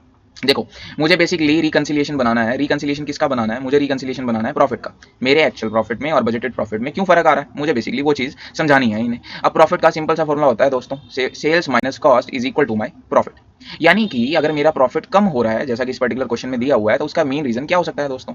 उसके दो ही रीजन हो सकते हैं, या तो मेरी सेल्स जो है वो कम हो गई है, या फिर जो मेरी कॉस्ट है वो इंक्रीज हो गई है। सिंपल से दो ही कारण हो सकते हैं। तो सबसे पहले एनालिसिस करूंगा मैं सेल्स वाले पॉइंट ऑफ व्यू से। देखो, सेल्स मेरी कम हुई होगी ऐसा मुझे पता है, बिकॉज अगर मेरा प्रॉफिट कम हुआ है तो नेचुरली मेरी सेल भी रिड्यूस हुई होगी। अब सेल रिड्यूस होने के क्या क्या कारण हो सकते हैं दोस्तों? हो सकता है कि मेरी डिमांड ही गिर गई हो, यानी जितने यूनिट्स में बेचना चाह रहा था उतने में बेच ना पाऊं। या फिर दूसरा रीजन हो सकता है प्राइस। हो सकता है कि मेरा सेलिंग प्राइस ही फॉल आउट हो गया हो, जितने पर मैंने सोचा था उतने पर मैं चीज़ों को बेच ही नहीं पाऊंगा, तो नेचुरली मेरी सेल्स गिरने वाली है। तो सेल्स के केस में या तो डिमांड एक रीजन हो सकता है या फिर प्राइस एक रीजन हो सकता है। आई होप आप अग्री करेंगे मेरी बात से। चलिए ऐसे ही कॉस्ट के बारे में बात कर लेते हैं। देखो, कॉस्ट के केस में भी कॉस्ट बढ़ने के क्या रीजन हो सकते हैं? देखो, पहला रीजन तो यही हो सकता है कि जो प्राइस ऑफ इनपुट्स है वो इंक्रीज हो गया हो, जिसकी वजह से मेरी कॉस्ट बढ़ गई हो। या फिर दूसरा हो सकता है कि मैंने कम क्वांटिटी परचेज की हो, जिसकी वजह से मेरे डिस्काउंट्स का बेनिफिट मुझे ना मिला हो और अल्टीमेटली मेरी कॉस्ट इंक्रीज हो गई हो। समझ पा रहे हो? तो दोनों तरीकों से मैंने आपको समझाने की कोशिश की, और अब हम कर सकते हैं इसका डिटेल्ड एनालिसिस। पहले करेंगे सेल्स के पर्सपेक्टिव से, फिर करेंगे कॉस्ट के पर्सपेक्टिव से। तो सेल्स के पर्सपेक्टिव से पहले देखना शुरू करते हैं, और सेल्स की जब मैं बात करूंगा तो मैं डिमांड की भी बात करूंगा और प्राइस की भी बात करूंगा। तो डिस्कशन को करते हैं आगे शुरू। ठीक है, अब क्वेश्चन में हमें डेटा दिया हुआ है कि जो हमने बजटेड डेटा बनाया वो ये मानते हुए बनाया कि 4 लाख यूनिट्स का मार्केट शेयर रहेगा, जबकि एक्चुअल में मार्केट शेयर रहा 3,75,000 यूनिट्स का ही। ठीक है, और पुराने क्वेश्चंस जो हमने सॉल्व किए हैं उनके बेस पर एक चीज़ मैंने आपसे और शेयर की थी कि हमारे पास हमेशा 3 डेटाज अवेलेबल होने चाहिए क्वेश्चन में। पहला मेरा बजटेड डेटा, दूसरा मेरा एक्चुअल डेटा, और तीसरा मेरा रिवाइज्ड बजटेड डेटा। आपको याद होगा अगर आपने पुराने इलस्ट्रेशन अच्छे से समझे हैं। तो मुझे यहाँ पे बजटेड डेटा दिया हुआ है, एक्चुअल डेटा दिया हुआ है, but revised budgeted data is something which is missing in this particular question, and that is something which we are going to try to solve. ठीक है, तो आइए एनालिसिस करना शुरू करते हैं इस पर्टिकुलर क्वेश्चन का। देखो, मुझे 21 लाख की सेल इंकर हुई है। ठीक है, और कितनी यूनिट्स मैंने बेचने का सोचा था? मैंने 2 लाख यूनिट्स बेचने का सोचा था। तो 21 लाख डिवाइड बाय में 2 लाख, 10.5 रुपीज़ पर यूनिट के अकॉर्डिंग मैंने सेल करने का डिसाइड किया था। ठीक है, तो मैं यहाँ पे लिख लेता हूँ कि मैं सेल करने की कोशिश कर रहा था at a rate of 10.5 rupees per unit. But actually data अगर मैं देखूँ तो मैंने तो सेल करी है 16,92,900 की, और मैंने यूनिट्स बेचे हैं 1,65,000, यानी एक्चुअल सेलिंग प्राइस मेरा क्या रहा? वो रहा 10.26 पर यूनिट का। फाइन, मैं सिर्फ एनालिसिस कर रहा हूँ क्योंकि क्वेश्चन में दिया हुआ है। वेरिएबल कॉस्ट की बात करें, मुझे कॉस्ट इंकर हुई है 12,66,000 की 2 लाख यूनिट्स को बनाने के लिए। सो पर यूनिट कॉस्ट मेरी हो जाएगी 6.33। ठीक है, लेकिन अगर मैं एक्चुअल डेटा को यूज करूं तो मैं 10,74,150 को अगर डिवाइड करता हूं 1,65,000 से, ये आ जाएगी मेरी 6.51, यानी पर यूनिट कॉस्ट मेरी इंक्रीज हो गई है। मैं यहाँ से देख सकता हूँ, मैंने सोचा था कि 6.33 मेरी कॉस्ट होगी, जबकि एक्चुअल कॉस्ट मेरी इंक्रीज हो चुकी है। और वहीं सेलिंग प्राइस की बात करें, मैंने सोचा था मैं 10.5 रुपये के रेट पे बेचूंगा, जबकि एक्चुअल में मैं 10.26 पर ही बेच पा रहा हूँ, जिससे मुझे साफ पता चल रहा है कि मेरी सेल्स वेरायंसेज में मुझे एडवर्स अमाउंट देखने को मिलेगा। और यही कारण है कि मेरे प्रॉफिट्स में काफी ज्यादा गिरावट मुझे देखने को मिल रही है, बिकॉज सेलिंग प्राइस कम हुआ है और कॉस्ट मेरी बढ़ चुकी है। ठीक है, समझ पा रहे हैं? आगे देखते हैं, फर्दर एनालिसिस करते हैं। फिक्स्ड कॉस्ट मेरी 3,15,000 की मैंने एक्सपेक्ट की थी, जबकि वो हो गई है 3,30,000 की। तो 15 लाख से मेरी कॉस्ट में भी वेरिएंस मुझे देखने को मिलेगा। तो हमने अच्छा खासा यहाँ पे डिस्कशन क्वेश्चन का कर लिया है। मुझे नहीं लगता क्वेश्चन के रिस्पेक्ट में कुछ भी डिस्कशन पेंडिंग है। तो वन बाय वन अब हम डिस्कशन को आगे बढ़ाते हैं। 4 चीज़ों की डिस्कशन करेंगे, first point, second point, third point and fourth point. ठीक है जी, चलिए क्वेश्चन के डिस्कशन को करते हैं आगे शुरू। ठीक है, मैं थोड़ा सा यहाँ पे इसी क्वेश्चन को क्लीन कर रहा हूँ एक बार, ताकि मैं यहीं पे आपको फर्दर सॉल्व करके बता पाऊँ। मैं यही डेटा एक्चुअल में यूज करने की कोशिश भी करूंगा। अरे नहीं, मुझे ये रब नहीं करना था, एक सेकंड। ओके ओके ओके, वापस आ गया। मुझे सिर्फ कुछ चीज़ें ही रब करनी है, तो मैं सिर्फ उतना ही डेटा रब करूंगा, जो काम की बातें हैं वो मैं लिखी रहने दूंगा। ठीक है ना? चलिए मैं ये सब यहाँ पर मिटा दूँ क्या? नहीं, चलो लिखा रहने देता हूँ, ये भी मैं रब कर देता हूँ 2 मिनट के लिए। चलिए थोड़ा सा स्पेस मेरे पास इकट्ठा हो गया है, तो अब मैं डिस्कशन को शुरू कर सकता हूँ। सबसे पहले सेल्स के डिमांड वाले पोर्शन के ऊपर आते हैं, ठीक है। चलिए 2 लाख यूनिट्स मैंने सोचा था कि मैं सेल आउट करूंगा, बट एक्चुअल में मैंने सेल की 1,65,000 यूनिट्स। और मुझे क्वेश्चन में दिया हुआ है कि मैंने सोचा था कि टोटल मार्केट का शेयर 4 लाख यूनिट्स का होगा, जिसमें से मैं सेल कर पाऊंगा 2 लाख यूनिट्स। यानी मैंने सोचा था कि जो total share of 4 lakh units होगा उसका 50% जो शेयर होगा वो मैं मार्केट में एक्वायर करने में सफल रहूंगा और इस बेस पे मैं 2 लाख यूनिट्स बेच पाऊंगा। बट अगर एक्चुअल डेटा की बात करें, एक्चुअल 3,75,000 यूनिट्स का ही मार्केट शेयर है, और उसमें से भी मैं कितने सेल आउट कर पाया दोस्तों? मैं तो सिर्फ 1,65,000 ही सेल आउट कर पाया। यानी मेरा शेयर अगर मैं निकालना चाहूँ 1,65,000 डिवाइडेड बाय में 3,75,000 मल्टीप्लाई बाय में 100, तो मैं तो एक्चुअल में 44% ही सेल कर पाया। यानी मैंने सोचा तो था कि मैं 50% सेल कर लूंगा, बट मैं सेल कर पाया सिर्फ 44%। यानी कहीं ना कहीं प्रॉब्लम है मेरी प्लानिंग पोर्शन में, ठीक है जी। तो मैं अब यहाँ से निकालना चाह रहा हूँ, आप सही समझे हैं, हम निकालेंगे यहाँ पे बेसिकली प्लानिंग वेरिएंसेस दोस्तों। मेरी प्लानिंग की वजह से जो दिक्कत आई, और प्लानिंग वेरिएंस निकालने के लिए आप जानते हैं हम यूज़ करते हैं हमारे बजटेड डेटा को और कंपेयर करते हैं उसे रिवाइज्ड बजटेड डेटा से दोस्तों, ठीक है। तो आइए प्लानिंग वेरिएंस निकालने की कोशिश करते हैं, मैं यहीं पे कैलकुलेट करूंगा, ठीक है। मैंने 4 लाख यूनिट्स सेल आउट करने का सोचा था, जबकि एक्चुअल में 3,75,000 यूनिट्स का ही मार्केट शेयर निकला, और इसमें से मेरा शेयर है 50% का, ठीक है। और मुझे पर यूनिट कॉन्ट्रीब्यूशन कितना आ रहा है तो वो एक बार निकाल लेते हैं। देखो मुझे पर यूनिट कॉन्ट्रीब्यूशन आ रहा है 10.5 माइनस 6.33, 10.5 माइनस 6.33, मुझे 4.17 का पर यूनिट कंट्रीब्यूशन आ रहा है। तो यहाँ पर 4.17 से मैं मल्टीप्लाई कर दूंगा, सो मेरा प्लानिंग वेरिएंस निकल के आ जाएगा कितना? देखो मैंने 4 लाख यूनिट्स सोचे थे कि मार्केट का शेयर होगा, जबकि वो है 3,75,000, और उसमें मेरा शेयर है 50% का, मल्टीप्लाई बाय में 4.17, तो टोटल मेरा प्लानिंग वेरिएंस निकल के आ जाएगा दोस्तों 52,125 का एडवर्स वेरिएंस, ठीक है जी।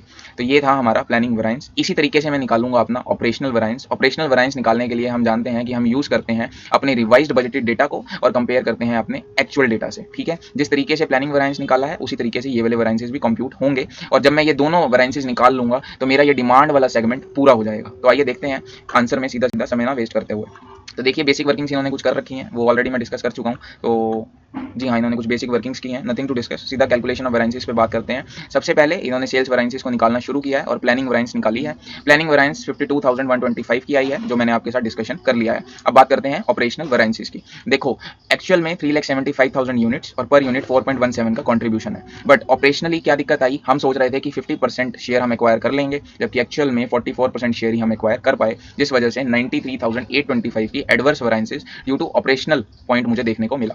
सो टोटल 52,125 और 93,825 की मुझे क्वांटिटी की वजह से वेरिएंसेस देखने को मिली, ठीक है जी। सो सेल में डिमांड की कमी की वजह से जो वेरिएंसेस आई थी वो पोर्शन मैंने सॉल्व कर लिया है। अगर मैं आपको यहाँ क्वेश्चन में दिखाना चाहूँ, मैंने ये वाला पोर्शन सॉल्व कर लिया है। अब बात करते हैं, हो सकता है कि मेरी सेल कम होने का एक रीजन है कि मेरा प्राइस फॉल हो गया है, वो मैंने ऑलरेडी निकाल लिया है। देखो मैंने सोचा था कि 10.5 रुपीज़ का सेलिंग प्राइस पर मैं प्रोडक्ट्स को बेचूंगा, बट एक्चुअल में मैंने प्रोडक्ट्स को सेल आउट किया एट 10.26 दोस्तों, ठीक है। और प्राइस वेरिएंस निकालते वक्त हम जानते हैं हम एक्चुअल फिगर्स का यूज करते हैं, तो प्राइस वेरिएंस मेरी निकल जाएगी 10.5 माइनस 10.26, और एक्चुअल यूनिट्स कितनी सेल आउट हुई हैं? 1,65,000 यूनिट्स मेरी एक्चुअली सेल आउट हुई हैं। तो 165 10.5 माइनस 10.26 मल्टीप्लाई बाय में 1.65 लैक्स, तो मेरा प्राइस वेरिएंस आ जाएगा दोस्तों 39,600 रुपीज़ का। बिल्कुल सिंपल कैलकुलेशन है। हमने सोचा था कि 10.5 पर सेल करेंगे, बट हमने सेल की 10.26 पे, मल्टीप्लाई बाय में 1,65,000 यूनिट्स, और मेरा प्राइस वेरिएंस निकल के आ जाएगा। तो मैंने डिमांड वाला और प्राइस वाला दोनों पोर्शन यहाँ पर सॉल्व कर लिए हैं सक्सेसफुली। आइए आईसीआई का भी आंसर देख लेते हैं कि क्या 39,600 आ रहा है।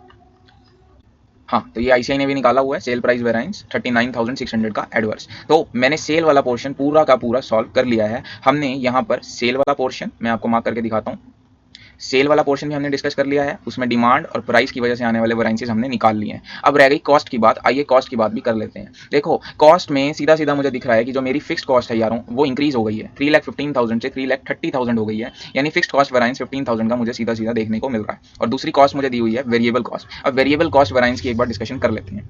देखो 1,65,000 यूनिट्स को बनाने के लिए मुझे कितनी कॉस्ट लगनी चाहिए थी? मुझे लगनी चाहिए थी 6.51 की कॉस्ट, जबकि एक्चुअल में मैंने बजट बनाया था 6.33 के अकॉर्डिंग, तो इसलिए मुझे वेरिएबल कॉस्ट में भी वेरिएंस देखने को मिलेगा। आइए उसकी कैलकुलेशन एक बार मैं आपको दिखा देता हूँ, बट आई होप आप समझ गए हैं, उसमें फर्दर डिस्कशन वाला कोई पॉइंट नहीं है।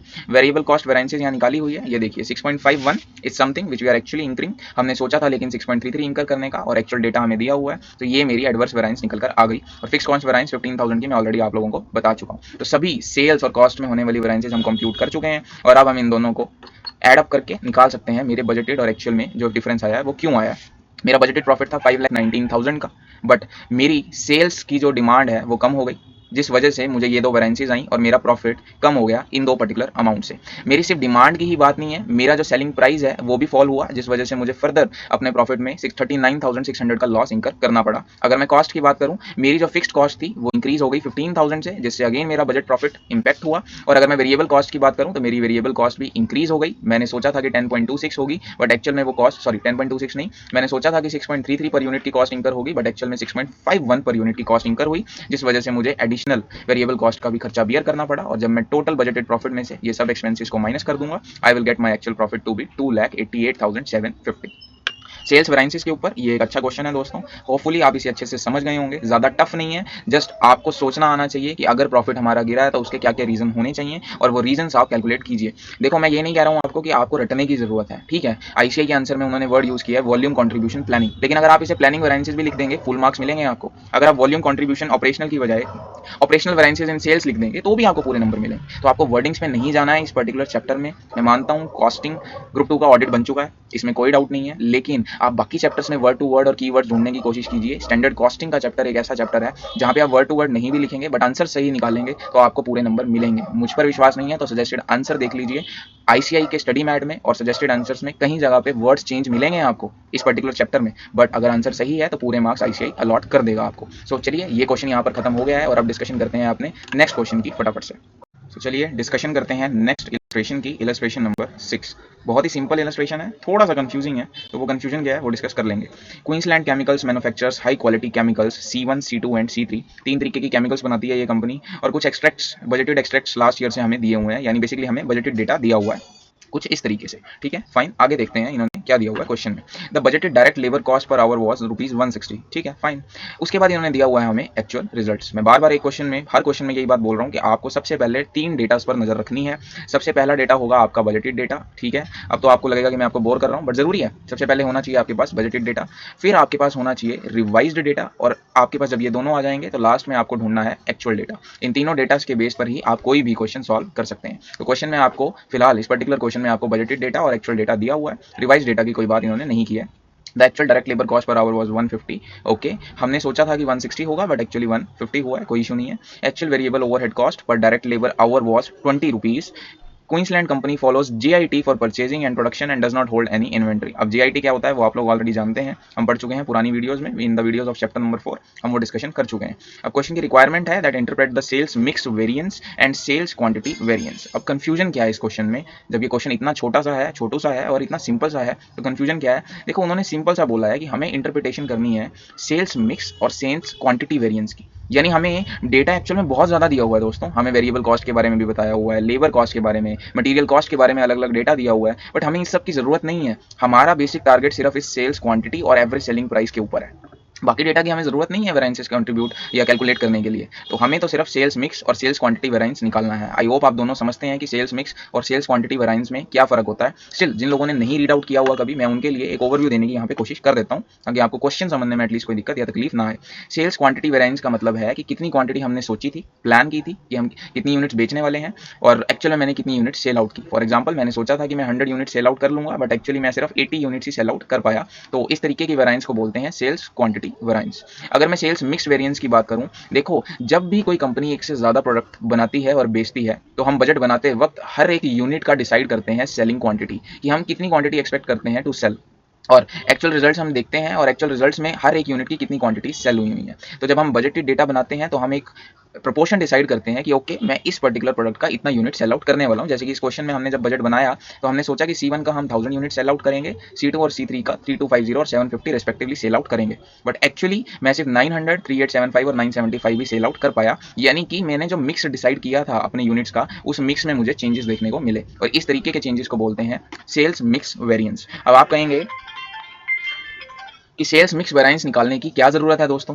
देखो, ऐसा हो सकता है ना कि जो C1 का कंट्रीब्यूशन है वो ज्यादा हो और जो C2 का कंट्रीब्यूशन है वो थोड़ा हो, तो मुझे बजट के अकॉर्डिंग C1 को ज़्यादा बेचना चाहिए क्योंकि इसका कंट्रीब्यूशन ज़्यादा है। बट जब एक्चुअल डेटा मैंने देखा तो C2 को शायद मैंने डिफरेंट रेंज में बेचा होगा, जिससे मेरे कंट्रीब्यूशन पे फर्क पड़ता है और इन टोटल मेरे प्रॉफिट्स पर फर्क पड़ता है। तो सेल्स मिक्स वेरिएंस एक इंपॉर्टेंट टूल है कि हमारे प्रॉफिट कम क्यों हुए ये अंडरस्टैंड करने के लिए। आइए इन दोनों को समझने की कोशिश करते हैं। सबसे पहले मैं बजटेड कंट्रीब्यूशन निकाल लेना चाहूँगा। तो यहाँ पर हम निकाल लेते हैं बजटेड कंट्रीब्यूशन। कैसे निकलेगा? अगर मैं एवरेज सेलिंग प्राइस में से सभी कॉस्ट को माइनस कर दूँ तो मेरा कंट्रीब्यूशन निकल कर आ जाएगा। सो 17,600 में से ये तीनों फिगर्स को माइनस कीजिए और बजटेड कंट्रीब्यूशन आप तीनों ही केसेस में निकाल सकते हैं। और आइए अब दोनों वेरिएंसेस का कंप्यूटेशन करना शुरू करते हैं। थोड़ा सा जल्दी जा रहा हूँ इस क्वेश्चन में बिकॉज ऑलरेडी ये वीडियो काफी लेंदी बन चुका है दोस्तों। I hope you understand. ठीक है, तो सबसे पहले हमने यहाँ पे कंट्रीब्यूशन निकाला है। सिमिलरली टोटल सेलिंग प्राइस में से कॉस्ट को माइनस किया और तीनों ही केस में स्टैंडर्ड कंट्रीब्यूशन निकाल लिया है। और मैं यहाँ पे कंक्लूड कर सकता हूँ कि सबसे ज़्यादा कंट्रीब्यूशन देने वाला प्रोडक्ट है प्रोडक्ट C3, उसके बाद C1 और फिर C2। यानी बजट बनाते वक्त मेरी कोशिश रहनी चाहिए कि मैं सबसे ज़्यादा सेल करूँ C3 की, फिर मैं सेल करूँ C2 की और लास्ट में मैं सेल करूँ C2 प्रोडक्ट की। ठीक है, चलिए अब देखते हैं कि वेरिएंसेस किस वजह से आए। सबसे पहले सेल्स कंट्रीब्यूशन क्वांटिटी वेरिएंस की बात कर लेते हैं दोस्तों। देखो ऐसा है, मैंने बजट बनाया और मैंने सोचा था कि मैं टोटल 5000 यूनिट्स सेल आउट करूंगा, जिसमें C1 की 1000 यूनिट्स, C2 की 3250 और C3 की 750 यूनिट्स रहेंगी। बट एक्चुअली मुझे डेटा क्वेश्चन में दिया हुआ है, मैं इसलिए दोबारा से नहीं दिखा रहा हूँ। एक्चुअली मैंने इस प्रोपोर्शन में सेल की है और टोटल 5750 यूनिट्स मैंने सेल आउट की है। तो एक्चुअल में मैंने ज़्यादा क्वांटिटी बेची है, जिस वजह से मुझे फेवरेबल प्रॉफिट आना भी चाहिए बिकॉज मेरी सेल्स इंक्रीज हुई है। तो देख लेते हैं। देखो मैंने 150 की एडिशनल सेल करी है प्रोडक्ट C1 की, वैसे ही C2 की भी एडिशनल सेल की है और C3 की भी एडिशनल सेल की है। और तीनों के कॉन्ट्रीब्यूशन से अगर मैं मल्टीप्लाई कर दूं तो मुझे इन टोटल 2124.6, ये लैक्स में आंसर है दोस्तों, 21246000। तो टोटल मेरा कुछ इस तरीके से ये आंसर आ जाएगा। और मुझे क्वांटिटी की वजह से टोटल फेवरेबल वेरिएंस देखने को मिला है 21 लाख। ये कितना अमाउंट आ जाएगा? 2,12,46,000 का दोस्तों फेवरेबल अमाउंट मुझे देखने को मिलेगा। देन वाई मेरा कंट्रीब्यूशन उतना ज़्यादा इंक्रीज नहीं हुआ जितना होना चाहिए? क्वेश्चन को देखकर पता चलता है। तो हम देखते हैं मिक्स वेरिएंस। ठीक है, आइए शुरू करते हैं मिक्स वेरिएंस को देखना। देखो मैंने एक्चुअली 5750 यूनिट सेल आउट की हैं। अगर मैं बजटेड रेशियो में 5750 यूनिट्स को डिवाइड करूं तो मेरी एक्चुअल सेल्स कुछ इस प्रोपोर्शन में होनी चाहिए थी दोस्तों, 1150, 3735 और 862.5। ये कैसे निकाला है मैं आपको बताने की कोशिश करता हूं, ध्यान से सुनिए। देखो मेरी एक्चुअल सेल मैंने करी है 900, 3875 और 975। 900 प्लस 3875, 3875 प्लस 975, तो ये टोटल हो जाता है इन तीनों का। अगर मैं इन तीनों का टोटल निकालूं तो मेरे पास ये टोटल आ जाएगा दोस्तों 5750 यूनिट्स का। ठीक है जी, बट जो मैंने बजट बनाया हुआ है, अगर मैं इन तीनों यूनिट्स की बात करूं, मैंने जो बजट बनाया हुआ है वो बनाया हुआ है 5000 यूनिट्स का। ठीक है, तो मुझे अब एक बार कंपैरिजन करने के लिए अपने बजटेड फिगर्स को अपने एक्चुअल फिगर्स के इक्वलेंट लाना होगा। ठीक है, तो मैं क्या करूंगा, अगर ये 5000 यूनिट्स ना होकर मैं 5750 यूनिट्स की सेल करता तो C1, C2 और C3 का क्या प्रोपोर्शन रहता उसमें दोस्तों। देखो अब मैं C1 के लिए कैलकुलेशन आपको करके दिखाता हूँ। C1 की 1000 यूनिट्स में सेल आउट करने का प्लान कर रहा था out of my total sale of 5000 units, यानी C1 का मैं 20% प्रोपोर्शन मान के चल रहा था। 20% कैसे निकाला है मैंने? अगर आप 1000 को डिवाइड करते हैं 5000 से और मल्टीप्लाई करते हैं 100 से तो आ जाएगा 20%। तो टोटल सेल्स में से 20% हिस्सा मेरा प्रोडक्ट C1 का था। वैसे ही अगर मैंने 5750 यूनिट सेल आउट की हैं एक्चुअली, तो उसका 20% में निकाल लेता हूँ। 5750 मल्टीप्लाई बाय में 20%, मेरा आंसर आ जाएगा 1150 यूनिट्स का, यानी रिवाइज्ड क्वांटिटी C1 की होनी चाहिए 1150 यूनिट्स की। आइए यहाँ पर इसलिए ये रिवाइज क्वांटिटी इन्होंने ली हुई है 1150 यूनिट्स की। सिमिलरली C2 और C3 के लिए आप ओरिजिनल बजट के बेस पे एक्चुअल क्वांटिटी में प्रोपोर्शन फाइंड आउट कर सकते हैं। अब फटाफट से देख लेते हैं इनका डिफरेंस। देखो मेरा एक्चुअली मैंने C1 का 900 यूनिट सेल आउट किया है, जबकि मुझे सेल आउट करना चाहिए था एज पर माई बजटेड फिगर्स 1150 यूनिट्स का। तो there is a difference of 250 units. Similarly C2 और C3 के केस में भी डिफरेंसेस देखने को मिल रहे हैं। और C1 से मुझे कॉन्ट्रीब्यूशन आता है 6080 का, C2 से कॉन्ट्रीब्यूशन आता है 752 का और C3 से कॉन्ट्रीब्यूशन आता है 7520 का। और अगर मैं अब मल्टीप्लाई कर दूं डिफरेंस को कंट्रीब्यूशन से तो मुझे टोटल आंसर निकल के मिलेगा 570.60 का एडवर्स में। यानी मेजर रीजन है मेरा सेल्स मिक्स वेरिएंस, जिस वजह से मेरा टोटल प्रॉफिट कम हुआ है दोस्तों। ऐसा क्यों, मैं आपको समझाने की कोशिश करता हूं। देखो C3 से मुझे सबसे ज्यादा कंट्रीब्यूशन मिल रहा था और C3 की एक्चुअल में मैंने ज़्यादा सेल की, यानी मेरे को बजट के अकॉर्डिंग 862 करनी चाहिए थी, बट मैंने 975 की, जिस वजह से मुझे यहाँ पर फेवरेबल बैलेंस भी देखने को मिला है दोस्तों। लेकिन वहीं बात करें C1 और C2 के बारे में, C2 का जो कंट्रीब्यूशन है वो कंपैरेटिवली लेस है एज कम्पेयर टू C1। ये आप देख सकते हैं C2 का कंट्रीब्यूशन सिर्फ 752 रुपीज़ का है, जबकि C1 का कंट्रीब्यूशन 6000 रुपीज़ का है, यानी 5000 का मोटा मोटा डिफरेंस आ रहा है। और मैंने C1 के ज़्यादा यूनिट सेल आउट करने चाहिए थे, बट एक्चुअली मैंने C2 के ज़्यादा कंट्रीब्यूशन या ज़्यादा यूनिट सेल आउट किए हैं out of my total increased market share. मैं आपको दिखाने की कोशिश करता हूँ। देखो मैंने C2 के 3875 यूनिट सेल आउट किए हैं एक्चुअली, जबकि मुझे बजट के अकॉर्डिंग 3737 यूनिट सेल आउट करने चाहिए थे। वहीं अगर मैं C1 की बात करूं, मुझे बजट के अकॉर्डिंग 1150 यूनिट सेल आउट करने चाहिए थे, बट एक्चुअल में मैंने कम यूनिट सेल आउट किए हैं, और यही रीजन है कि मुझे इन टोटल एक एडवर्स फिगर देखने को मिल रहा है। C2 की एक्स्ट्रा सेल से मुझे फेवरेबल अमाउंट देखने को मिला 103.40 का, जबकि C1 की कम सेल करने की वजह से एक एडवर्स फिगर देखने को मिला 1520 का। यानी टोटल मुझे एडवर्स फिगर देखने को मिला अप्रॉक्सीमेटली 1400 रुपीज़ का दोस्तों, और ये लैक्स में आंसर है, तो ये टोटल 14 लाख का एडवर्स अमाउंट यहाँ देखने को मुझे मिला। तो दोनों का इंटरप्रिटेशन मैं कर सकता हूँ कि क्योंकि C1 और C2 के मिक्स में चेंज है और दोनों के रेस्पेक्टिव कॉन्ट्रीब्यूशंस काफ़ी ज़्यादा वेरी करते हैं, this is the main reason कि मेरी सेल में डिक्रीज देखने को मिला है in spite of having a favourable difference और वेरायंस इन माई क्वांटिटीज दोस्तों। तो यही चीज़ हमें इंटरप्रिटेशन में लिखनी है, और यही इंटरप्रिटेशन यहाँ पर ICAI ने आपको लिखकर समझाया है। पॉज करिए स्क्रीन को और 2 मिनट ये रीजन आप पढ़ सकते हैं। ये जस्ट इन्होंने वेरायंसेस का टोटल यहाँ पर देने की कोशिश की है, सेम वही है जो हमने कैलकुलेट किया है। तो ये इजी क्वेश्चन था, और क्वेश्चन में जो रिक्वायरमेंट थी वो हमने डिस्कस कर ली है। बाकी की डिस्कशन करते हैं नेक्स्ट वीडियो में। अभी के लिए थैंक यू दोस्तों, और वीडियो आपको कैसी लगी आप मुझे बता सकते हैं। आपके सजेशंस बहुत वैल्यूएबल हैं, प्लीज़ थोड़ा सा कमेंट करके बताइए तो ज़रा कैसी लगी आपको ये वीडियो। थैंक यू दोस्तों।